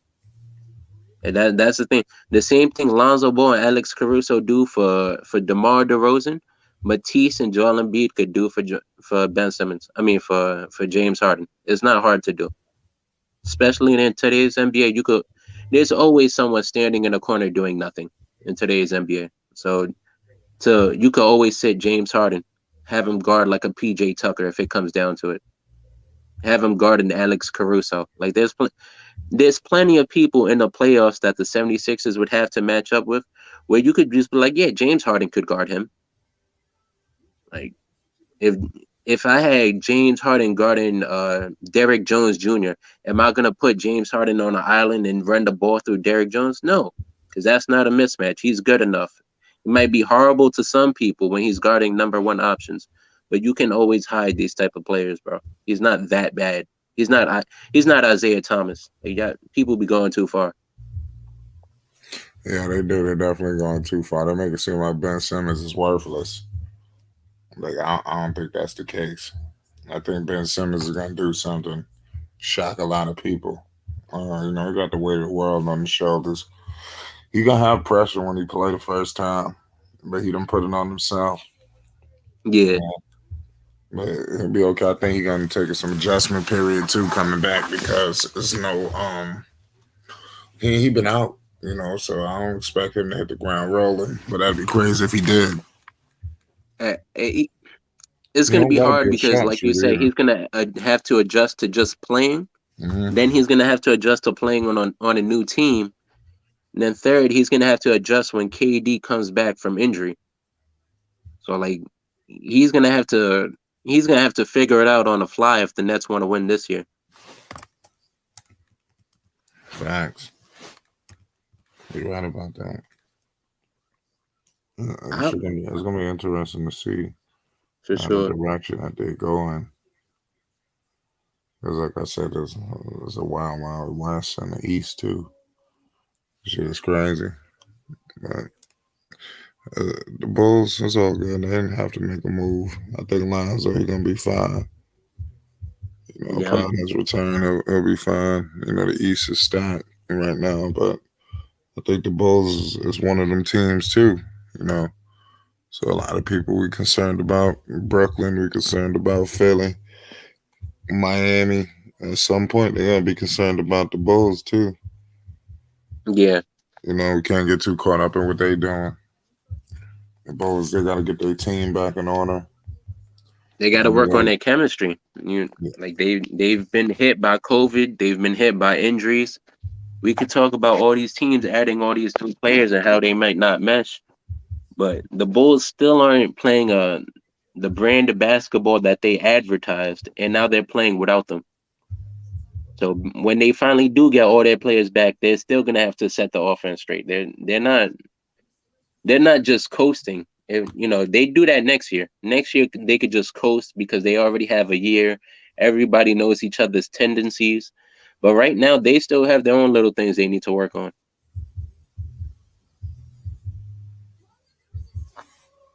Yeah, you're right.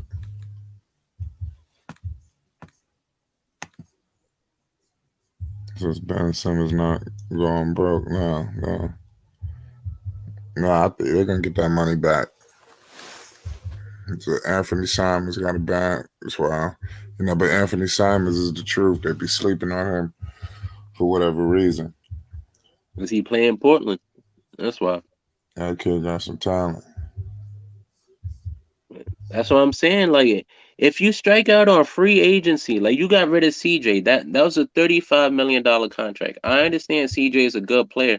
He's not worth $35 million in a salary cap league. So now you get to develop your young players, bro. Like, it's about time. They were supposed to do this shit like 5-6 years ago. Like, nobody has taken Portland serious through the majority of like the late 2010s. Nobody. They have never been a contender. And yet they've had the same salary cap with the same two players. It's not going to work. Damian Lillard ain't going to lead them nowhere. Especially when the second best player isn't complimenting Dame. Like, you've needed a center for years, bro. They have Nurkic. And like, he's not fitting. But Nurkic is on a good contract, so you can't knock him. He's only making like 15 mil, bro. And like, he's solid for his money.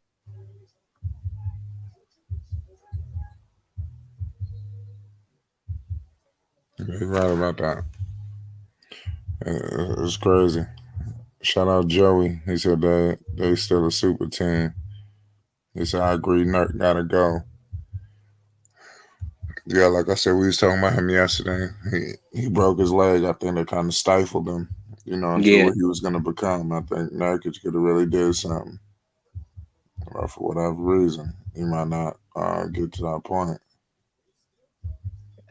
I might have this backwards. The chat could correct me. I think Portland actually drafted Nurkic and Jokic. If not, I think it was Denver. Denver drafted both of them. Either or. But like, I think if it was Portland, I'm sorry. That was a bad move, bro. Chet Holmgren, anticipating Chet Holmgren in the draft.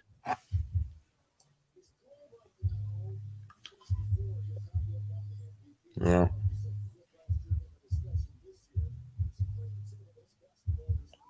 This is a close game. It's 42-42, Milwaukee and Phoenix. I'm watching Phoenix. It right now. It's the second quarter. Yeah. Phoenix still the second seed? I think they should be. No, they're the first right now. They're 3.5 games ahead of the Warriors. And they can't get an all-star starter. They can't get a person and an MVP candidate. They can't get nothing, bro. They just slept on. They just made the finals, and they still can't get no representatives from Phoenix.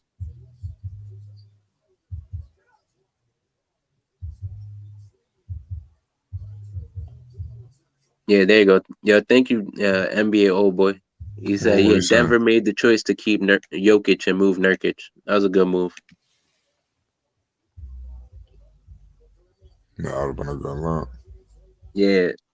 Slim said that Milwaukee don't need nothing. Yep, that's very true. They don't need nothing, and they still went out there and added Serge Ibaka, bro.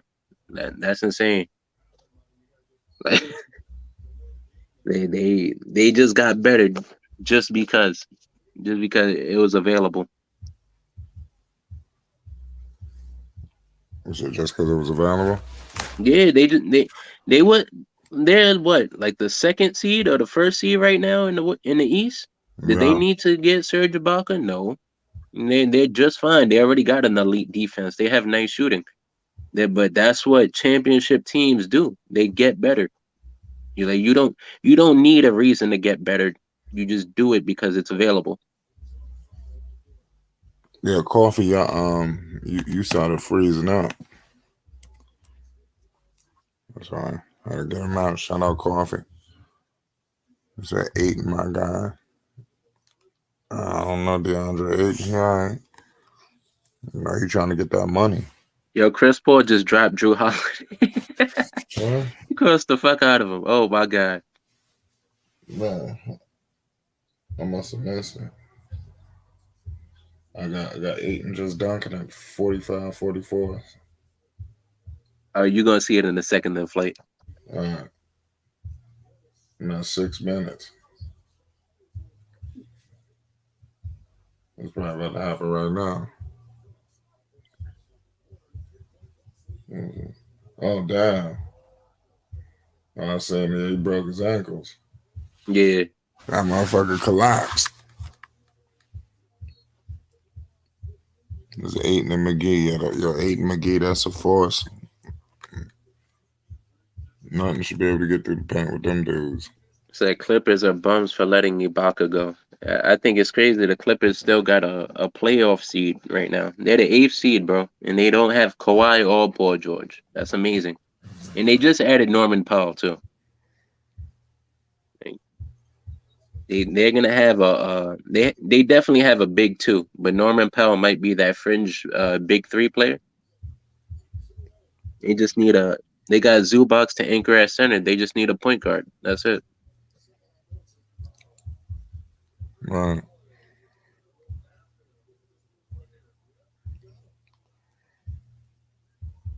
That's good to know, coffee.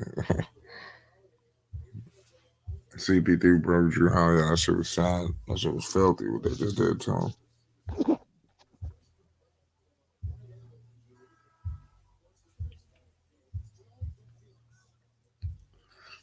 Definitely today's been a wild day with these trade deadline news, man. It's been crazy, man. The script is over though. Now to see what's gonna happen with these pickups. They'll be able to pick people up now. So people who missed out on their guy, they might be able to pick them up now. So like I said, it's gonna be interesting to see how all this stuff shake out. The Lakers got them. They're supposed to make a move at the buyout market, but I don't see what's available. Like we don't have enough roster spots, and there's definitely not enough players available to make any significant fixes right now. So this season is pretty much a wash, whether people want to admit it or not. That the season's over. Yeah, he said it's over. Yeah, they are first round exit right now. That's that's being generous to them. Oh, the Lakers. Oh yeah. Oh, it's over for them, man. That's lucky if they even make the damn playoffs. Yeah, that's one. Because even if they do slide into the playoffs, who they got to face? They got to face either the Golden State Warriors or the Phoenix Suns. They're not good enough. I don't see them winning any of that. Yeah. They're in a tough situation. I think they missed their window. They made some terrible mistakes, man. And I got to pay for it. This guy want to just trade away the whole damn team, give away all the assets, and now you got nothing. That's what I'm saying is they just gave away everything to the point where they have nothing else to give. That's something I don't think LeBron understands. You can't give away everything, and then you don't have nothing. That's like well, he's been doing that for for about a decade right now. He pretty much maximizes all the talent, and then once that talent is, once they've used, you know, been used for what they're good for, that's it. It's time to move on. Like the only difference is there's no more championship window after this. Like LeBron can't go to a new team after this and start ring chasing. Like no other team is gonna put up with the shit. No other team is gonna build around him right now. It's just the end of it. He got to go and play like a. Be honest, he has to go and play like a Carmelo Anthony role now for another championship team. Who you talking about? Got to do that. LeBron. You got to play like a Carmelo role for another team, bro. Not saying he got to come off the bench, but he got to be like a veteran leader. Yeah, he got to kind of, like I said, understand where he at right now. Exactly.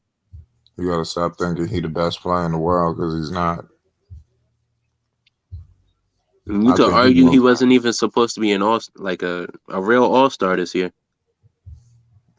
I can name players who averaged 30 and missed the All-Star game. Like that, it's not hard to find. Bradley Beal did that shit a couple years ago. Well, he got his numbers. Yeah, that's what I'm saying. There's plenty of there's players who get their numbers, but I don't know. That 30 ain't as inspiring as it used to be. It used to be like if LeBron James had 28 to like the game was over already. Anything past that is just, Oh my God. You're always in there cooking about this trade deadline news. Yeah. Hey, Murga, hop on the panel, bro. Yeah, come get your take on this this news that came out today. We're trying to get everybody to get their say, son. Every voice matters. It's Flight Sports. So Lakers are decoding to fail. That's crazy. I want to address what Bree said. She said, would getting a new coach improve LA? Bree, no. Our coaching is not the issue. I can tell you straight up, we've tried everything. We've put Russell Westbrook on the bench. We've still lost. We've benched Trevor Ariza for Stanley Johnson. We've still lost. We've had LeBron run every position from 1 to 5. We've still lost. Our roster, it just isn't a winning roster. Like there's no more alterations to a roster. There's no more substitutions. You can't do anything else. And if you watch the Blazers game, you can tell it's not only like you could say, oh, he's lost the locker room. Cool. Maybe a different coach would inspire you. But at the end of the day, you gotta care about yourself, bro. Like they don't. It doesn't look like Anthony Davis cares about being a Laker. It doesn't look like LeBron James cares about winning. Period. There's no effort on that side of the ball no more. Or there's no effort in Los Angeles. Right. It says LeBron signed all his damn friends.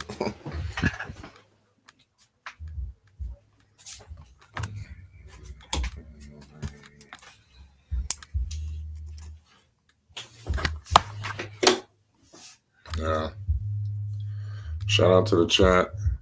Got Murdoch right here in the building. Shout out Murdoch. What's good? Shout out to Flight. Shout out to Rico. What's going on? What up, Murdoch? Man, how you feeling, man? How y'all feeling, man? I can't talk to you. Tell us what's going on. I'm a little down. What's the term? Down bad? Down in the dumps? Oh, man. All of that now. You missed the down bad, man, huh? Yeah, bro. This trade deadline wasn't it for my team. Yeah, I'm shocked the Lakers ain't make no moves, man. I've been saying it all year, Murdoch. I said they didn't have anything to move. They should have moved Russ for John Wall. You want to know what they held on to him for? A first round pick? I mean, they can't give away all of them, goddammit.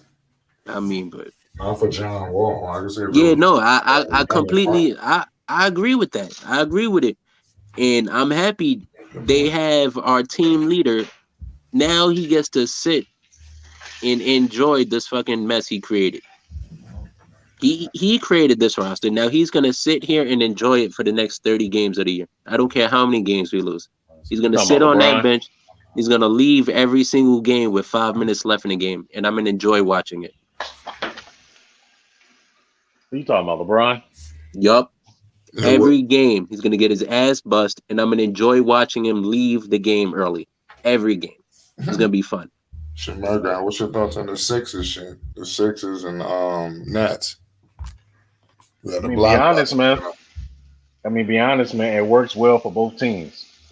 So the six. The thing is, I think the Nets still came out on the better end of the deal, but it works well for both teams, because the Sixers need more perimeter scoring, which is what Ben Simmons wasn't going to provide.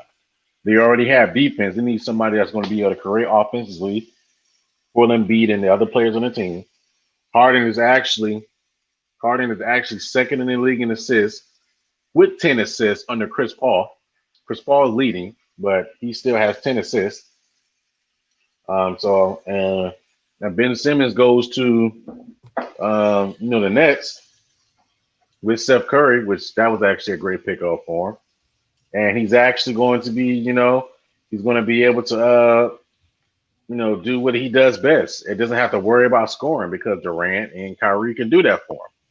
So, it works well on both teams. The only thing, the Sixers messed up at was giving up, those first round picks to get Harden. That's what they messed up at. But as far as basically, what the team and everything, it works well for both teams. In my opinion, they both got things they needed to fix, and they both fixed them. They both addressed them. The Nets needed more 3-point shooting and more defense. That's been their issue. Well, I agree. That's why I said it was a win-win for. I can't say one team. Yeah, it was a win. It was a win-win for both. If I ever graded, the Sixers is a 9.5, the Nets is a 10, because of the first round picks. Yeah, that's the only. How good Joel Embiid has been playing too. Yeah, man. So Joel Embiid been cooking, and I think the reason why Harden was prone leaving was because of the whole Kyrie situation. And he just felt like he didn't have a fighting chance of winning, staying there. And I felt like that was his ticket to say, yeah, let me try to find a way out, go to a better situation, because it doesn't seem like they're winning, and Kyrie ain't coming back full time no time soon, it seems like. So he wanted to win. He wanted to win. That's true. He was going to come back at all. Yeah, man. And Harden want to win, man. Harden don't got a ring. The other two do. Exactly. And even KD, I forgot who asked him or who he was replying to, but he was on Twitter and he was saying like, "Yo, you don't know basketball if you think a championship is what defines me," But Harden doesn't have that leeway. He needs a championship to say shit like that. Hell, he hasn't even been to a finals yet. Exactly. But here's the thing. I've been trying to make this point for people. You need to understand that when you have someone like Ben Simmons who doesn't care, like he's just going to sit there and eat away years that you have. You already have a number one superstar in Joel Embiid. You can't allow that. Yeah. Joel Embiid, after a while, he's going to get tired of complaining about Ben Simmons, and he's going to turn his anger towards management. He's going to be like, why hasn't management fixed this yet? I can only give you so many years of MVP basketball. You know what I mean? Mm-hmm. So after, you got to move him after a certain time. They got James Harden. That's the guy they wanted since last year. Cool, they got him. That's but the thing is, Daryl Morey was persistent. Exactly, for a whole year. He gonna get what the fuck he want. And it looks good. It looks good on his behalf too. Like, because He he gave he away had some a stuff, but the thing conversation. is, he got what he wanted. All he wanted was Harden. See, he know how to work with Harden. You feel me? It's like he was willing to give up whatever the hell he needed to give. He just wanted Harden. I mean, Daryl Morey and Harden have a great relationship. Yes, they trust each other. He knows that Daryl Morey gonna put a championship team around him, and Daryl Morey knows he ain't gonna let him down. Agreed. And this time they got Joel Embiid. Now they didn't have Joel Embiid in Houston. They had Dwight Howard. It didn't work out. Joel Embiid is playing at a whole nother level. Man, Joel Embiid. I mean, I'm sorry. Love Chris Paul. Love Westbrook. Love Dwight Howard. They're not better than Joel Embiid right now. No. And I don't think Dwight Howard is not even.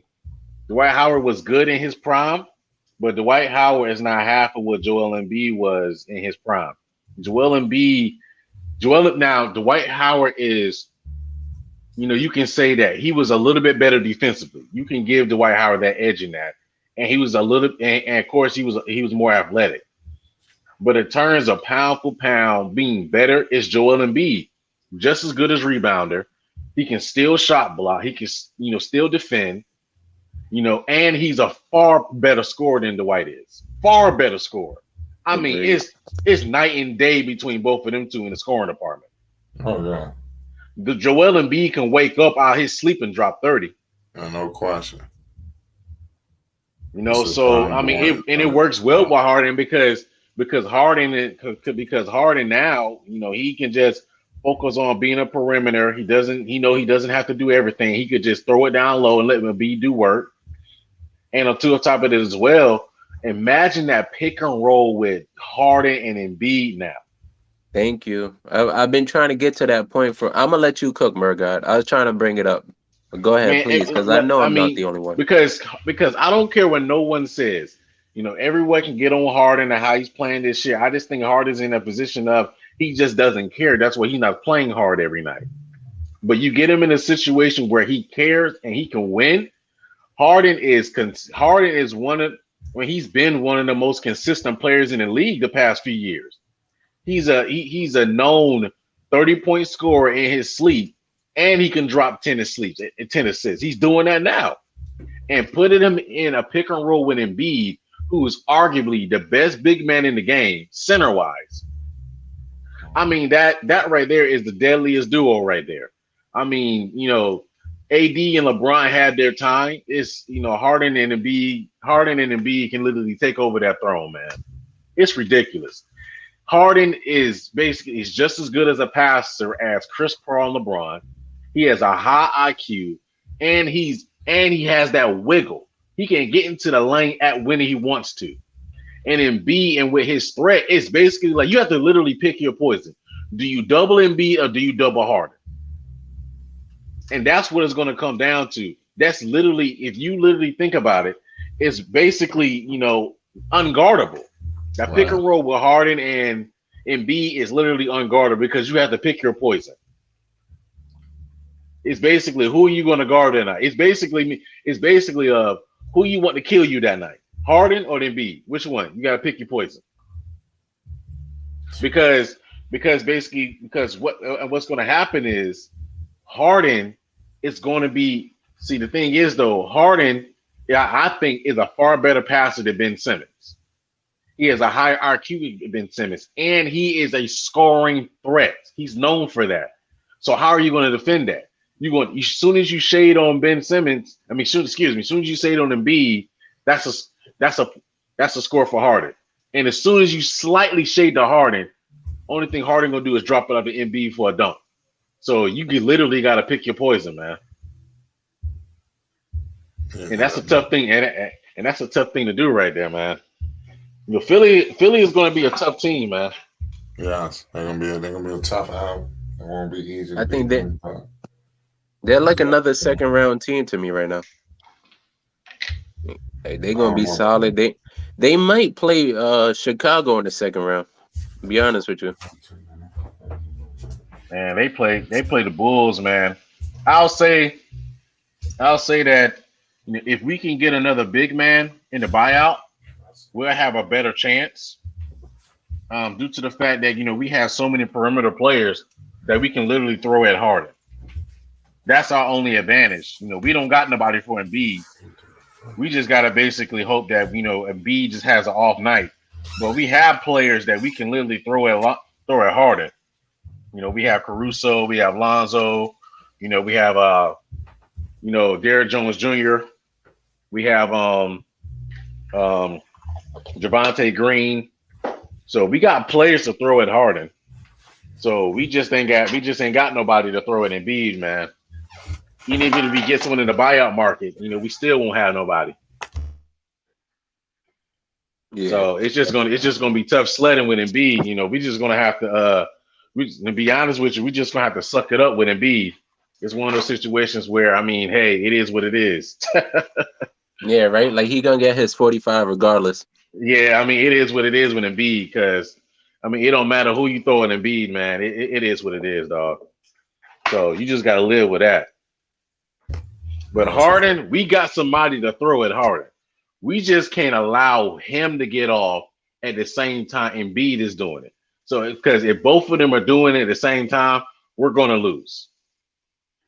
Because I don't expect Vucevic to keep up. And I don't expect Vucevic to keep up. The only way we'll win is if one Harden has an off night. But if they're both on, we have to literally shut down everybody else. And DeMar and Levine have to go off. They have to. And Lonzo has to basically give us something. Because Lonzo technically is our X factor. Right. He's Patrick our Williams too. He's our you know how basically you know how you play in spades, right?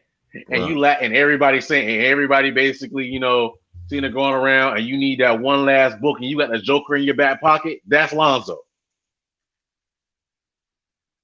Lonzo is literally that our Joker card. He's our wild card. So if he comes to play, then that changes the whole dynamic of it. Because and another thing too is that Lonzo's got skill. Lonzo is just so. He has that, you know what I'm talking about. He just has that. Hold on a second, my guy. Who's Swish Life Media? What's good, bro? What's good, bro? What's good? This your first time on the channel? Where you calling from? I've been on here a couple times. Well, you been on the panel? Yeah, I've been on here.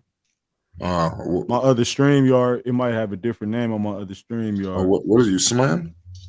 No, this Sunny. Okay, Sunny. Yeah, I know who you are. My fault, yeah. What's good with you? Shout out to you, bro. Yeah, we in here cooking out. We got a couple of guys in here, man. We talking. We politicking this trade deadline shit, man. What's your thoughts on all this breaking news? We had a lot of blockbusters.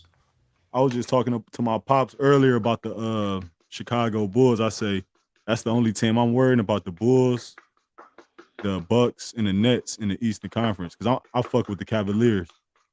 I say that fucking DeRozan, and then my pops say they got Lonzo coming back. So, the Bulls still got a chance to go to the finals. You know what I mean? It's just depending on the health of their team. But that trade is crazy though, man. I think the Nets really won the trade though, my opinion, between those two teams. Who you think won the trade, my guy? Excuse me. The Nets, easy. Okay. Yeah, long term, the Nets won. Short term, which is what they're looking to do with Embiid because they're trying to maximize Embiid. Thank you. The Sixers did what they were supposed to do. In the long-term longevity, the Nets won because they got those 2 first-round picks. But in the short term, which is what they're thinking about, because you can go out and get first-round picks by trading Embiid. Because if they want to go in their rebuild mode, all they got to do is trade Embiid. And when it comes time for Harden, just trade Harden. But right now, they're looking to maximize Embiid before basically he wears down entirely because his injury history.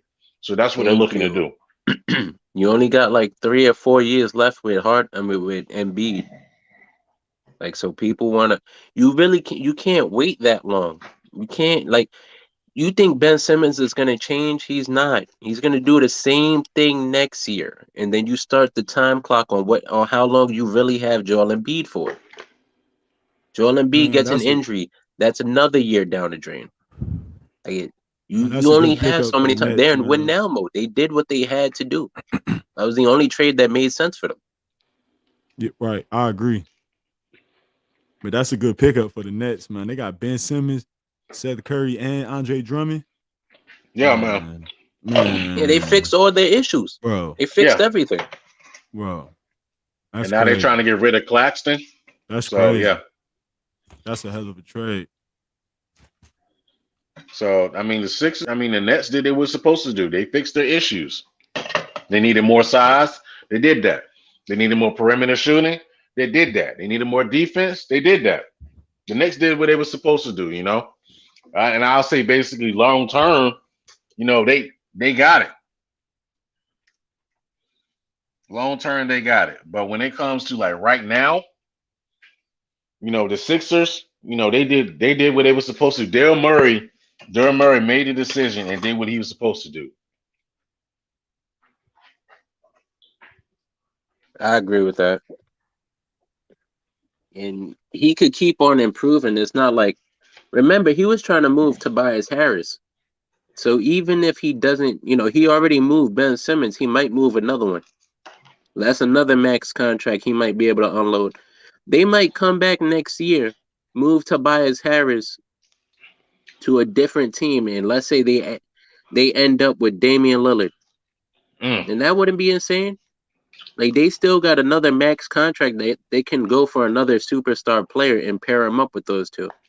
I think, what about Donovan Mitchell? He gonna leave. He going somewhere too. Nah. Yeah, I think that's a good one. Yeah.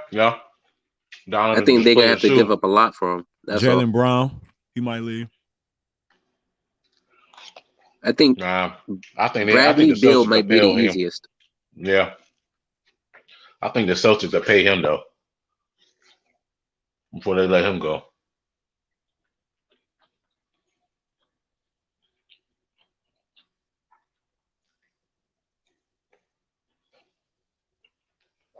But I want to know. What's up, Murgot? I want to know what y'all thoughts on the Kristaps Porzingis trade. That's crazy. I think they're trying to get Bradley Beal to resign out for the season.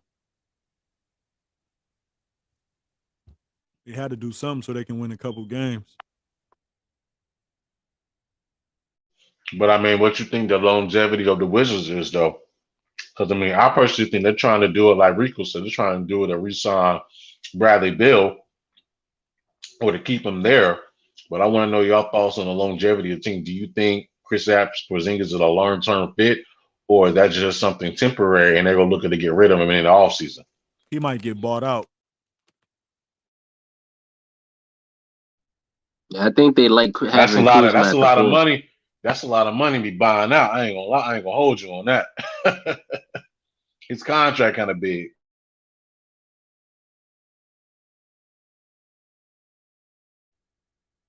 How much is he making, Murgot? Like 20 something? I think he's making like 20 something a year, and he still got another 2 years left. I think he still got another 2-3 years left in his contract. Oh yeah, that's really gonna be crazy. He gonna be there then.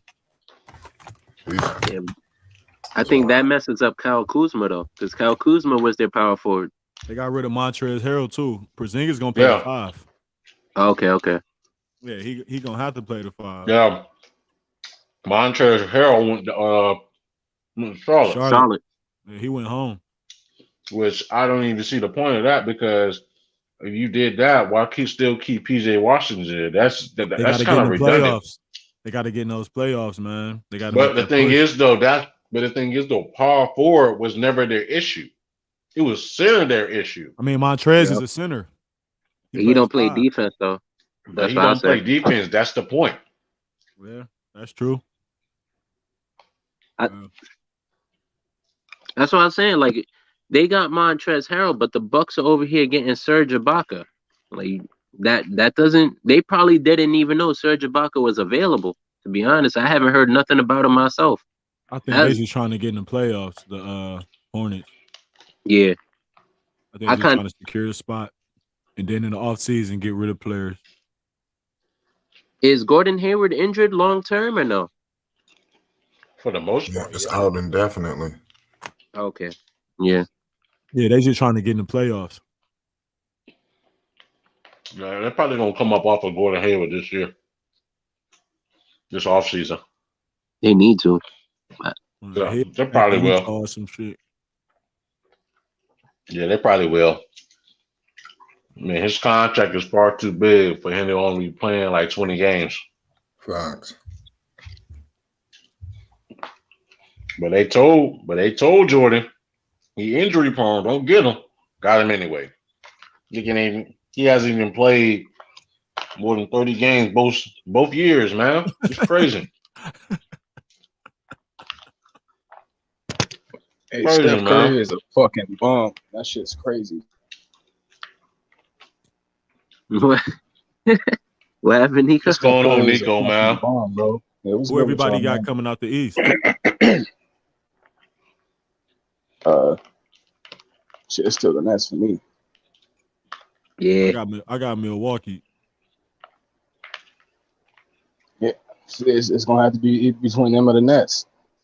It just so happens that two of these teams have unstoppable forces, just 7 foot tall, just playing both sides of the basketball. I was thinking about this. Imagine you having an elite scorer, the 6'7", that you have to hide on defense. That's absolutely insane. You talking about giving up DeMar just as much. DeRozan? Hey, he giving up just as much as he giving you. No matter who he going against. It could be Jonathan Kuminga, which it was. Who was that? Giving him the business. Exactly. Who you referring to? DeMar DeMar DeRozan. DeRozan. Oh. Man, I was really looking at that like, damn. That motherfucker clutch though, man. Hey, imagine having to be clutch because he's been giving up points all game. That's crazy, man. Yeah. He put you in a 1-point ball game just by not sliding his feet. For real? I got to start paying attention. I mean, that man, he was never known as a defender, so I don't know why this is anything new. Right. It's crazy though, cause he got the body to be a defender. He athletic as shit and everything. Like if you built a perimeter defender, it'd be DeMar DeRozan. It's never about basically it's not just what athleticism, you built like. though. Yeah. It's basically about effort, and that's the reason why. That's the reason why we need Lonzo and Caruso back like yesterday. I guess I say that because. Oh, go ahead. My bad. Nah, because if we even want to stand a chance, even making it past the damn first round in the playoffs, we need Lonzo back. Lonzo is our wild card, man. We got to have him back. You know what's so unfortunate though? Because Lonzo is gonna give his heart out there on the floor. He's gonna try to take away your number one scoring threat, and then you're gonna have a regular nigga come send you home because he's going against DeMar DeRozan. And that's the great. It's not that we expect DeMar DeRozan to be a winner. It's just that now he has expectations to be competitive somehow, and it's no way because he's been giving you the same game for a long time. Man, it's 3 cold. You're just gonna have to step up, man. Balling, man. Who that is? KNT. Is that KNT? What up, Juju? Like KNT. What's good, Juju? What's good, Five? What's good? What you think about these trades, Juju? Man, Nets pulled a GTA heist on the Philadelphia 76ers. They pulled a fucking cheat code. I don't know what the hell Daryl Morey is thinking. This is not the Houston Rockets. I don't know what you're trying to do, bruh. But I'm not gonna lie, I can see Joel Embiid, swinging on James Harden like he did on Lonzo in the next couple of months, bruh. That's my prediction. I'm starting to think that I've been ignoring how passive aggressive James Harden is. This nigga came in fat to signify that he don't want to be here no more. And I didn't even read the signs. You know what I'm saying? That shit's dangerous. Wait, so Nico, we on the same page with like this Harden thing, or are you like still a Harden fan? No, I never been a Harden fan because he's over glorified. I've been watching niggas talk about he better than Klay Thompson. At what? Taking 37 shots? And maybe quick first step. That's about it. But Klay Thompson showing you this year, he got a handle and he make the right passes. That show you what he could be in any system. He gonna do what the fuck he got to do. That's all he got to do. But James Harden, he gonna shrink. As soon as the moment get too big, I ain't gonna front. It might be a match made in heaven because Joel Embiid not gonna shrink. He just needed a little help. Speaking of Klay, bucket. Oh my goodness, that nigga's just fucking firework, man. Every time you bring his name up, it's like the boogeyman. Some crazy shit happen. Tie game though. I'm only saying that because Flight, he probably think the Knicks gonna win this game. I don't know watch it. Man, Flight don't even watch the Knicks no more right now, man. Yeah, I ain't gonna stress myself. I was watching They wasn't winning, man. Nah, I understand that, Flight. I was just tied the watching game, game. Yo, I stopped watching the Lakers. I seen the fourth quarter of the Pelicans game. I was watching the whole Dallas game. I seen Dallas. Luka put up 51. I watched that game. Oh yeah, he did go off. Damn, he celebrated that Porzingis got traded like that. That's crazy. He was partying on the court. Yeah, I stopped watching Laker games for like 2 weeks. I watched the Blazers game thinking they gonna win this shit and they lost, bro. That shit is wild. Wild depressing. Like Luka, I put up an efficient 51 too. That's how you know. He happy. He finally got the one player he didn't like. He got him off the team, bro. He happy as hell. The one player he felt like he had to pass the ball to. Yup. That nigga put up 26 shots in celebration. As far as the Lakers, though, since we are trying to shit on them on the low, man, it's just all effort for them, man. I think a lot of these old dudes are like trying to limp into the playoffs and then give they all, but you can't get there if you're not giving at least 60% of that in the season. And they giving about 40% of it, and 40% of it is leaving us in the 40% win percentage. Just a little bit of effort would change everything. But these dudes, it's just, man, why everybody come put on a Laker jersey and can't make threes no more? How does that work? We've been at the bottom percentage of the 3-point. We've been at for like the bottom 10 of the years. 3-point percentage for like 10 years, bro. Yeah, bro. Like Since like top 2008. Yes. Niggas have been coming Even here when we shooting had the 30%. young Lakers, we still couldn't shoot. That's a fact. People think that Lonzo just couldn't shoot. Shit, he put on that Lakers jersey. Nigga lost all his powers to shoot the basketball. Brandon Ingram ain't have a jump shot. Nobody. That shit is crazy. The last shooter we had was Derek Fisher. The last nigga shooting near 40%. Everybody else, 33 at best. Yeah, I just looked into that Porzingis deal. I didn't even know that Dallas got Bertans too. I didn't know that. It was Spencer Dinwiddie and Bertans. That's a nice little deal for Dallas. Hell yeah. I thought it was just Dinwiddie. Sure, they got somebody else that can at least dribble the ball for an extra 5 seconds before Luka takes a shot. Hey, you know what's crazy? Somehow Bill got his surgery and now the Wizards look like they can win games again. That's crazy. I think I figured out the problem. Nico, you already know what you're going to say. What the problem is? It's Bill taking 30 shots a game. With Kyle Kuzma on the team, that's crazy. I think in Washington they learned that they got a superstar. And his name ain't Bradley Beal. I'm just saying. I don't know about that part, but yeah. I was waiting for somebody. I don't know about that part, man. But shoot, if anything, they probably a trade Kuzma now. Kuzma might be trade bait now, especially since they got Porzingis on the team. Hey, why? Kuzma can play the small forward. Come on now. Shoot, man, they might use him as another piece to get somebody they feel like may be better, man. I'm just saying, every game that Bill hasn't played, the Wizards are like 90%. Yeah, they're not gonna be the case this time. They won today. Let me see what they play next. Build around Denny Avdia. They beat the All Stars this weekend, right? Yeah, they'll keep Denny Avdia before they keep Kuzma. No, the All-Star game is next weekend. Yeah, that man is okay. All right, my bad. Appreciate that. I can't believe so they play the Kings in 2 days. LaMelo Ball. That song was so crazy, man. What's that? I hate everybody in that draft, bro. Except Anthony Edwards, bro. Who you talking about? Denny Avdia? Trash. Oh dang, what he do, man? He did something. Hey, this whack ass nigga Evan Fournier trying to cook Klay Yeah, he Thompson. did something.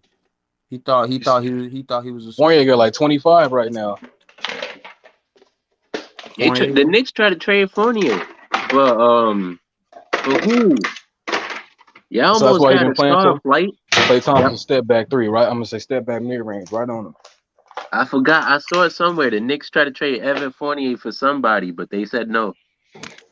So that's why he been trash. He had too much on his mind. No! Nah. Yeah, Hey, DeAndre Fournier. Ayton just dunked on Giannis. Oh, dang. Klay Thompson with a rebound. Hey, I'm gonna make a video on Klay Thompson full package game right now, man. Everything he passing is an assist. He getting boards, handle looking sharp, and he hitting you with the three. All these niggas is talking about he catch and shoot. I want to know where they went. I remember the old days back when Klay Thompson had one move, bro. You run him off the 3-point line, he do the same post fadeaway. He actually worked on it, bro. I was about to say, was it working though? But no. I remember those young Klay days, bro. Now he did work on it. The thing is, I realized a lot of players have moves that they don't feel comfortable bringing out at the NBA level. Yeah, and that's the mental block you got to get by. You got to realize you can hit anybody with that shit.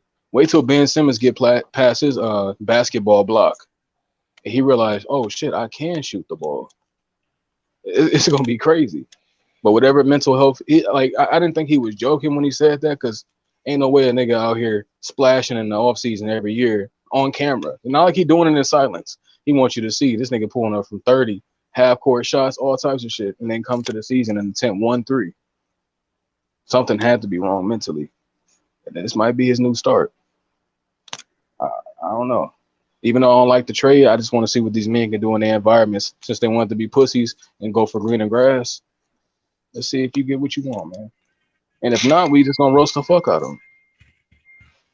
That's a fact. For real.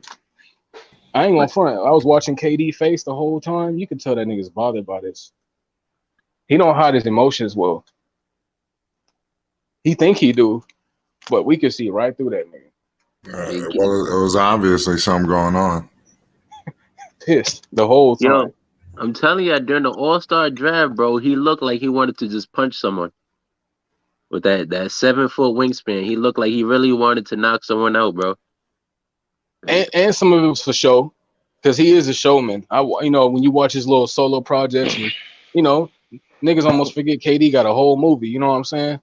He's an actor, so sometimes he do put it on for show. Because you could see when he was laughing on accident, he was trying to trying to brush that shit off. But James Harden lied to that nigga. Man, I ain't know. The one thing, man, I ain't know KD was that funny boy. KD, he just got that, when he just had that dry look when Ernie asked him, so you going to tell us about when you're going to come back from your injury? No. Yeah, he's like, that kind of shit is for show, man. That shit is hilarious, man. But that joke was so funny. I recorded it just to watch it back. I'm going to watch that shit back. I was laughing the whole time, man. And that dude KD funny, man. Yo, LeBron trying to act like he not upset. He's a king of passive aggressiveness. What's good, Five? Yo, the chat, Theo asked you Darius Garland Jr. selection before LaMelo. Any thoughts? The worst shit I've ever seen, heard, looked at ever in my life. Hey, why are people trying to put Garland over LaMelo right now? Like, what's up with that narrative? All it is politics. It's crazy. It's politics, bro. This nigga Julius just fired a cannon into the crowd. What kind of pass was that? And he almost put somebody to sleep in the crowd. But my bad. Yo, I guess I'll add on to that real quick. What I paid attention to is, people was coming at me with the Van Vliet shit. They coming at a dude who not only been hooping under the radar for a while, but has been good at it. And that's why I didn't understand, stop trying to put LaMelo over him. Put LaMelo over Garland. LaMelo's better than Garland. I understand it's a Cleveland All-Star, but people just trying to sweep that under the rug like that's not a conversation. Garland is still in the sauce, and I'm going to keep saying it. He been watching LaMelo highlights in his spare time, you can tell. And that's what he should do. You know, you got a vampire on somebody, and why not him? And it's working because people just sweeping that shit under the rug, acting like it's deserved. It is to a degree, but not over LaMelo Ball. I saw that shit coming. You watch enough NBA, you already know the narratives that the media try to paint. All of that, you see that shit coming out an entire year ahead of time. Sure. Like any single player who's like damn near close, they're gonna give you the selection just so they can have he got snubbed. Of course, every year there's two players who are very close, then they just snub one of them just to make it a huge debate. It's just for me, like the Darius Garland situation, right? He's not even the most deserving to freaking be an all-star on this team. Like, let's keep it That's a 100. fact.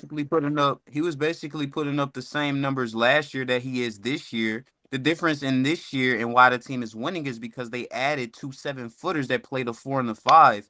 And Jared Allen, bro, this man is averaging 16 points on 66% from the field, 11 rebounds, and he's averaging 1.5 blocks. Now, I mean, come on, this dude is fucking tremendous, dude, and it's just crazy how he's not an all-star, but Garland is an all-star. It makes no sense, bro. You're giving him that nod. I don't like that because I don't know. Like, I don't know how they're contributing all the winning to him. Like, let's be real. Marking and playing the small forward is dangerous too. Yes, thank you. That man's 6'11", 7 foot at the small forward. He ain't got to be super athletic because he got the length. If you ever try to drive by him, you got 2 other towers to worry about. So he gonna play you heavy at the perimeter. You get by him, guess what? Jared Allen's waiting on you. Right. That's why Klay Thompson dunked on them niggas. My bad. The other thing is, it's not like offensively for Darius Garland, he's going to have so much space to like shoot the basketball and shoot floaters and do what he needs to do because you have Jared Allen, Evan Mobley. Like you can't leave those guys one-on-one in the paint. They're 7-footers. They're dominating. So, I mean, and then also like the screens as well. Like Jared Allen setting screens. I mean, come on, bro. This dude he's working with some of the best, like probably the best front court in the league. What's a better front court than that front court? Other than Evan Mobley just being really a rookie, it's not a better front court than those two guys in the league, bro. Let's keep it 100. But you also bring up a good debatable. Point. He bring up a good point. I get your point, debatable. I said it's debatable, but I get your point. I'm saying like how is it debatable? Who like I can't honestly I cannot Jokic and Aaron Gordon is an amazing one. Jokic and Aaron Gordon, bro. And Joel Embiid and bro. You better stop, boy. Man, but look at the thing. I'll sit here and tell you I'll take Nikola Jokic over both of them by himself. Oh yeah, for sure. But just because when I say front court, I mean the 4 and the 5. Like, Jokic is better than all of the guys. But I can argue that Evan Mobley and Jared Allen is better than Gordon or Aaron Gordon right now. Right? So I agree with that. So that's what I'm saying. But obviously Jokic, of course, that's what makes it special. But I'm just saying in terms of you got 2 young, good, like 7-footers that's mobile on the perimeter defensively, can also set good screens. Jared Allen starting to shoot jumpers. Evan Mobley can shoot jumpers. It's more dynamic, bro, like defensively and offensively. That's the reason the Cleveland Cavaliers are successful, not Darius Garland. I'm gonna keep it a buck. He's playing good, but come on, bro. It's just bullshit, man.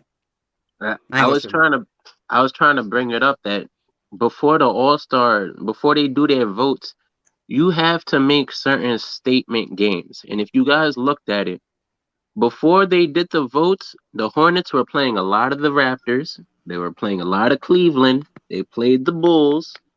Who else they played? They played a lot of good up-and-coming point guards that would be in. Yeah, the Celtics.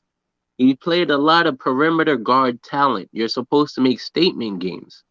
You cannot go and have an okay game against Darius Garland when you're both fighting for an all-star spot. You need to blow him out the water. That's what happens. Nobody would be like, if LaMelo Ball played Darius Garland, he had 35, 8, and 12, it'd be an uproar. But if Darius Garland is going to go match up with LaMelo Ball and he's going to have 20 points and 8 assists, you can't say much. You can't Right. when But what's his name? well, nah, Nico, When, or Rico, I'm sorry. But the second time they played, Darius Garland sat out. He had the back injury. But I that was do after the understand what you're votes, saying. Juju.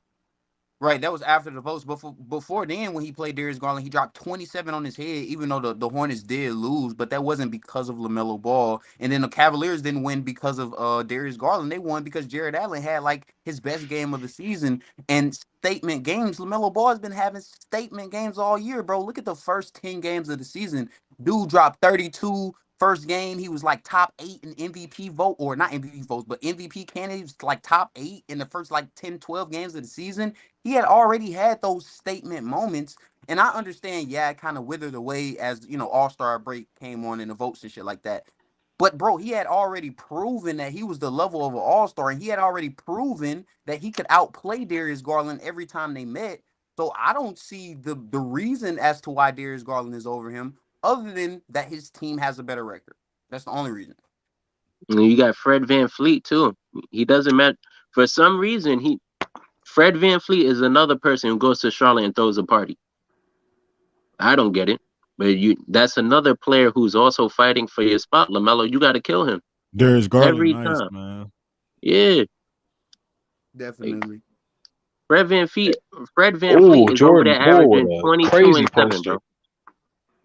I mean, LaMelo just had 25 and 7 against the Raptors 2 Andrew weeks Wiggins ago. is an All-Star game starter, so it's flawed from there. If that's the case, that's what I'm saying. If Andrew Wiggins, it ain't right, is flawed the because of All-Star Garland. starter, look, bro, Andrew Wiggins and LaMelo Ball both were top 5 in their in their Shout out respective Firm. conferences in Klay All-Star Thompson with a votes. steal. So how is Wiggins a starter and Klay Thompson with a LaMelo barely rebound. makes it in? Like, what? That's contradictory. That's how I know that junk is rigged. After this year's All-Star voting, I know it's rigged from here on out. I mean, LeBron got the captain and he got a 9th seed. No, the game is lagging. Fuck. Hey, Flight, these Knicks is low-key winning right now. I want to check it out. Oh, I'm about to cut it on right now. They playing all right. And Julius Randle beating ass on the inside. I can't remember that. If you take Garland off the team, who's going to get Mobley and Allen the ball, bro? They can get Rondo in there, and Rondo can run the offense. Hey, I mean, hold on. Ricky Rubio and Rajon Rondo. Yeah, they traded Rubio, doing it all year. But I'm just saying that's who was doing it. He was doing great. Exactly. That's what I'm saying. Rubio was having one of his best years of his career. Like, what the hell? But he not getting no credit. Garland getting all the credit. Like, it makes no sense. Dropping buckets. I think he averaging like 18, Man, right? y'all 16, sleep on 18. Garland. This is that's wild. what I'm He's saying. averaging 20 with close to 8 assists. Okay. Ricky Rubio shoot like 39%, man. Yeah. And he's shooting like close to 40% from 3 now. So yeah, he balling. I mean, he's playing well, but not better than LaMelo Ball. The reason this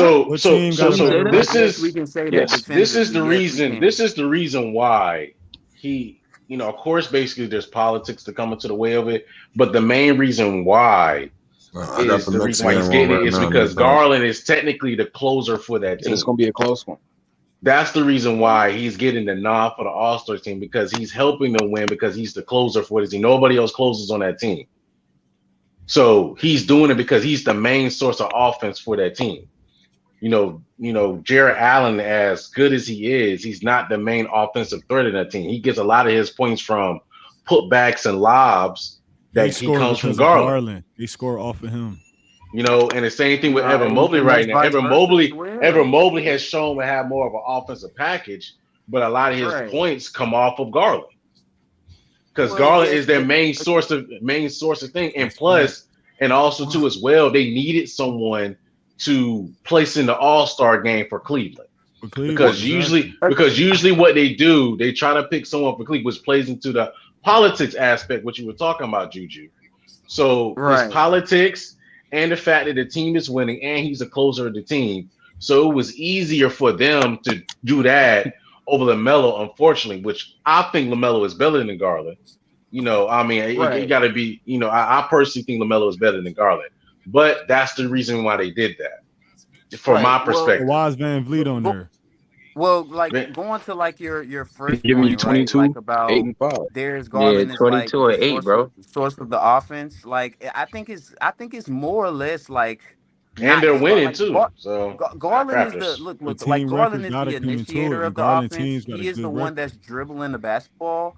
But I can make the same argument that Allen and Mobley, the simple fact that you have 2 7-footers in the paint and you have to account for that as a defense, it opens it up more for Darius Garland to do what he needs to do. It creates a lot of space. They also set really good screens. I feel like without that, Darius Garland would Well, not be putting Juju. up the production like that, bro. And Well, vice Juju. versa. Wait, He let me got finish Juju, him, my you point. son. just Let me, He got let him. me finish my Juju, point. you actually Invite just asked and your own question.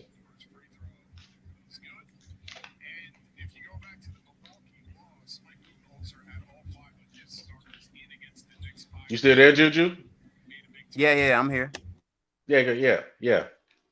Yeah, I but got what I Alec was Burks saying at the was line, Nico's 91, like 92, Darius 82. Garland is the initiator of the offense, but I would say the source of why Yeah, their it's intense offense is right now. successful is because of Jared Allen and Evan Mobley. If you take Allen and Evan Mobley off this team, Darius Garland is not giving Curry. you the same production, and you're not winning at that same level. You take Darius Garland off this roster, and you put like Rubio in there or fucking Rondo. I swear this team is still gonna be where they at right now. They're No, still gonna be that's successful. bullshit. That's bullshit. That's not I don't bullshit. agree That's with bullshit. They can't shoot. that Those because guys can't make a It three doesn't ball. matter if they and the can't reason shoot. No, those the guys reason can't. why the Those reason guys why the can't reason Doesn't why I defend. matter if they disagree can't with shoot. that. The reason That's why I bullshit. disagree with that. Now I do agree that Jared Allen You and don't Evan watch the games, Mobley bro. do I assist watched the game, in bro. in in We can Darius debate it. Garland What's and his good? production and Darius Garland production. However, Darius Garland right now is better than Ricky Rubio and Rondo put together, man. Put I'm together, sorry, he man. is put together. I'm Like not saying I'm he's not better. saying I'm not saying He's he's not better. better individually. I'm just talking Uh, about in terms So of the I success of the team because that's but why but he's the in the thing is, play. That's why he's an but all-star I because don't the think team is good.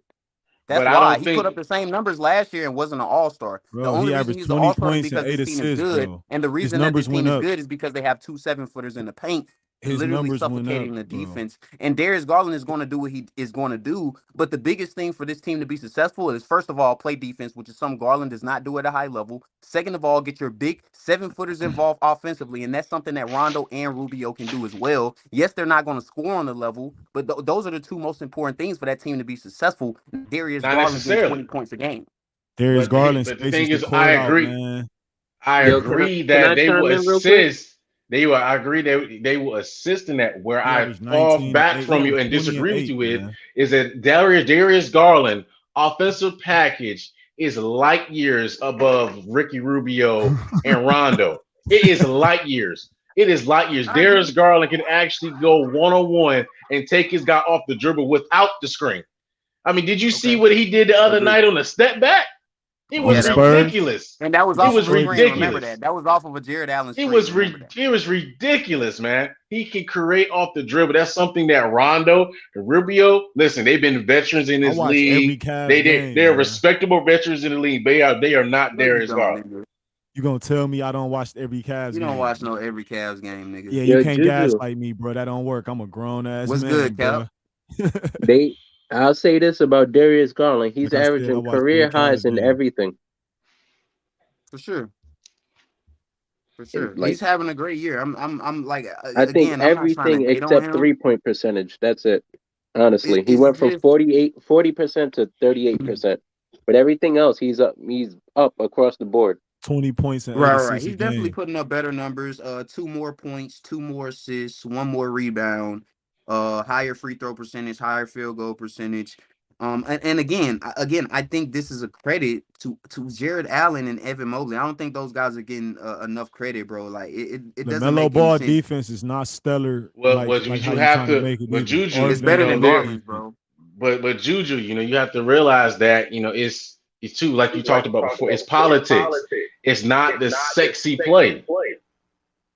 To set screens and do all that stuff. So they're not going to get the credit.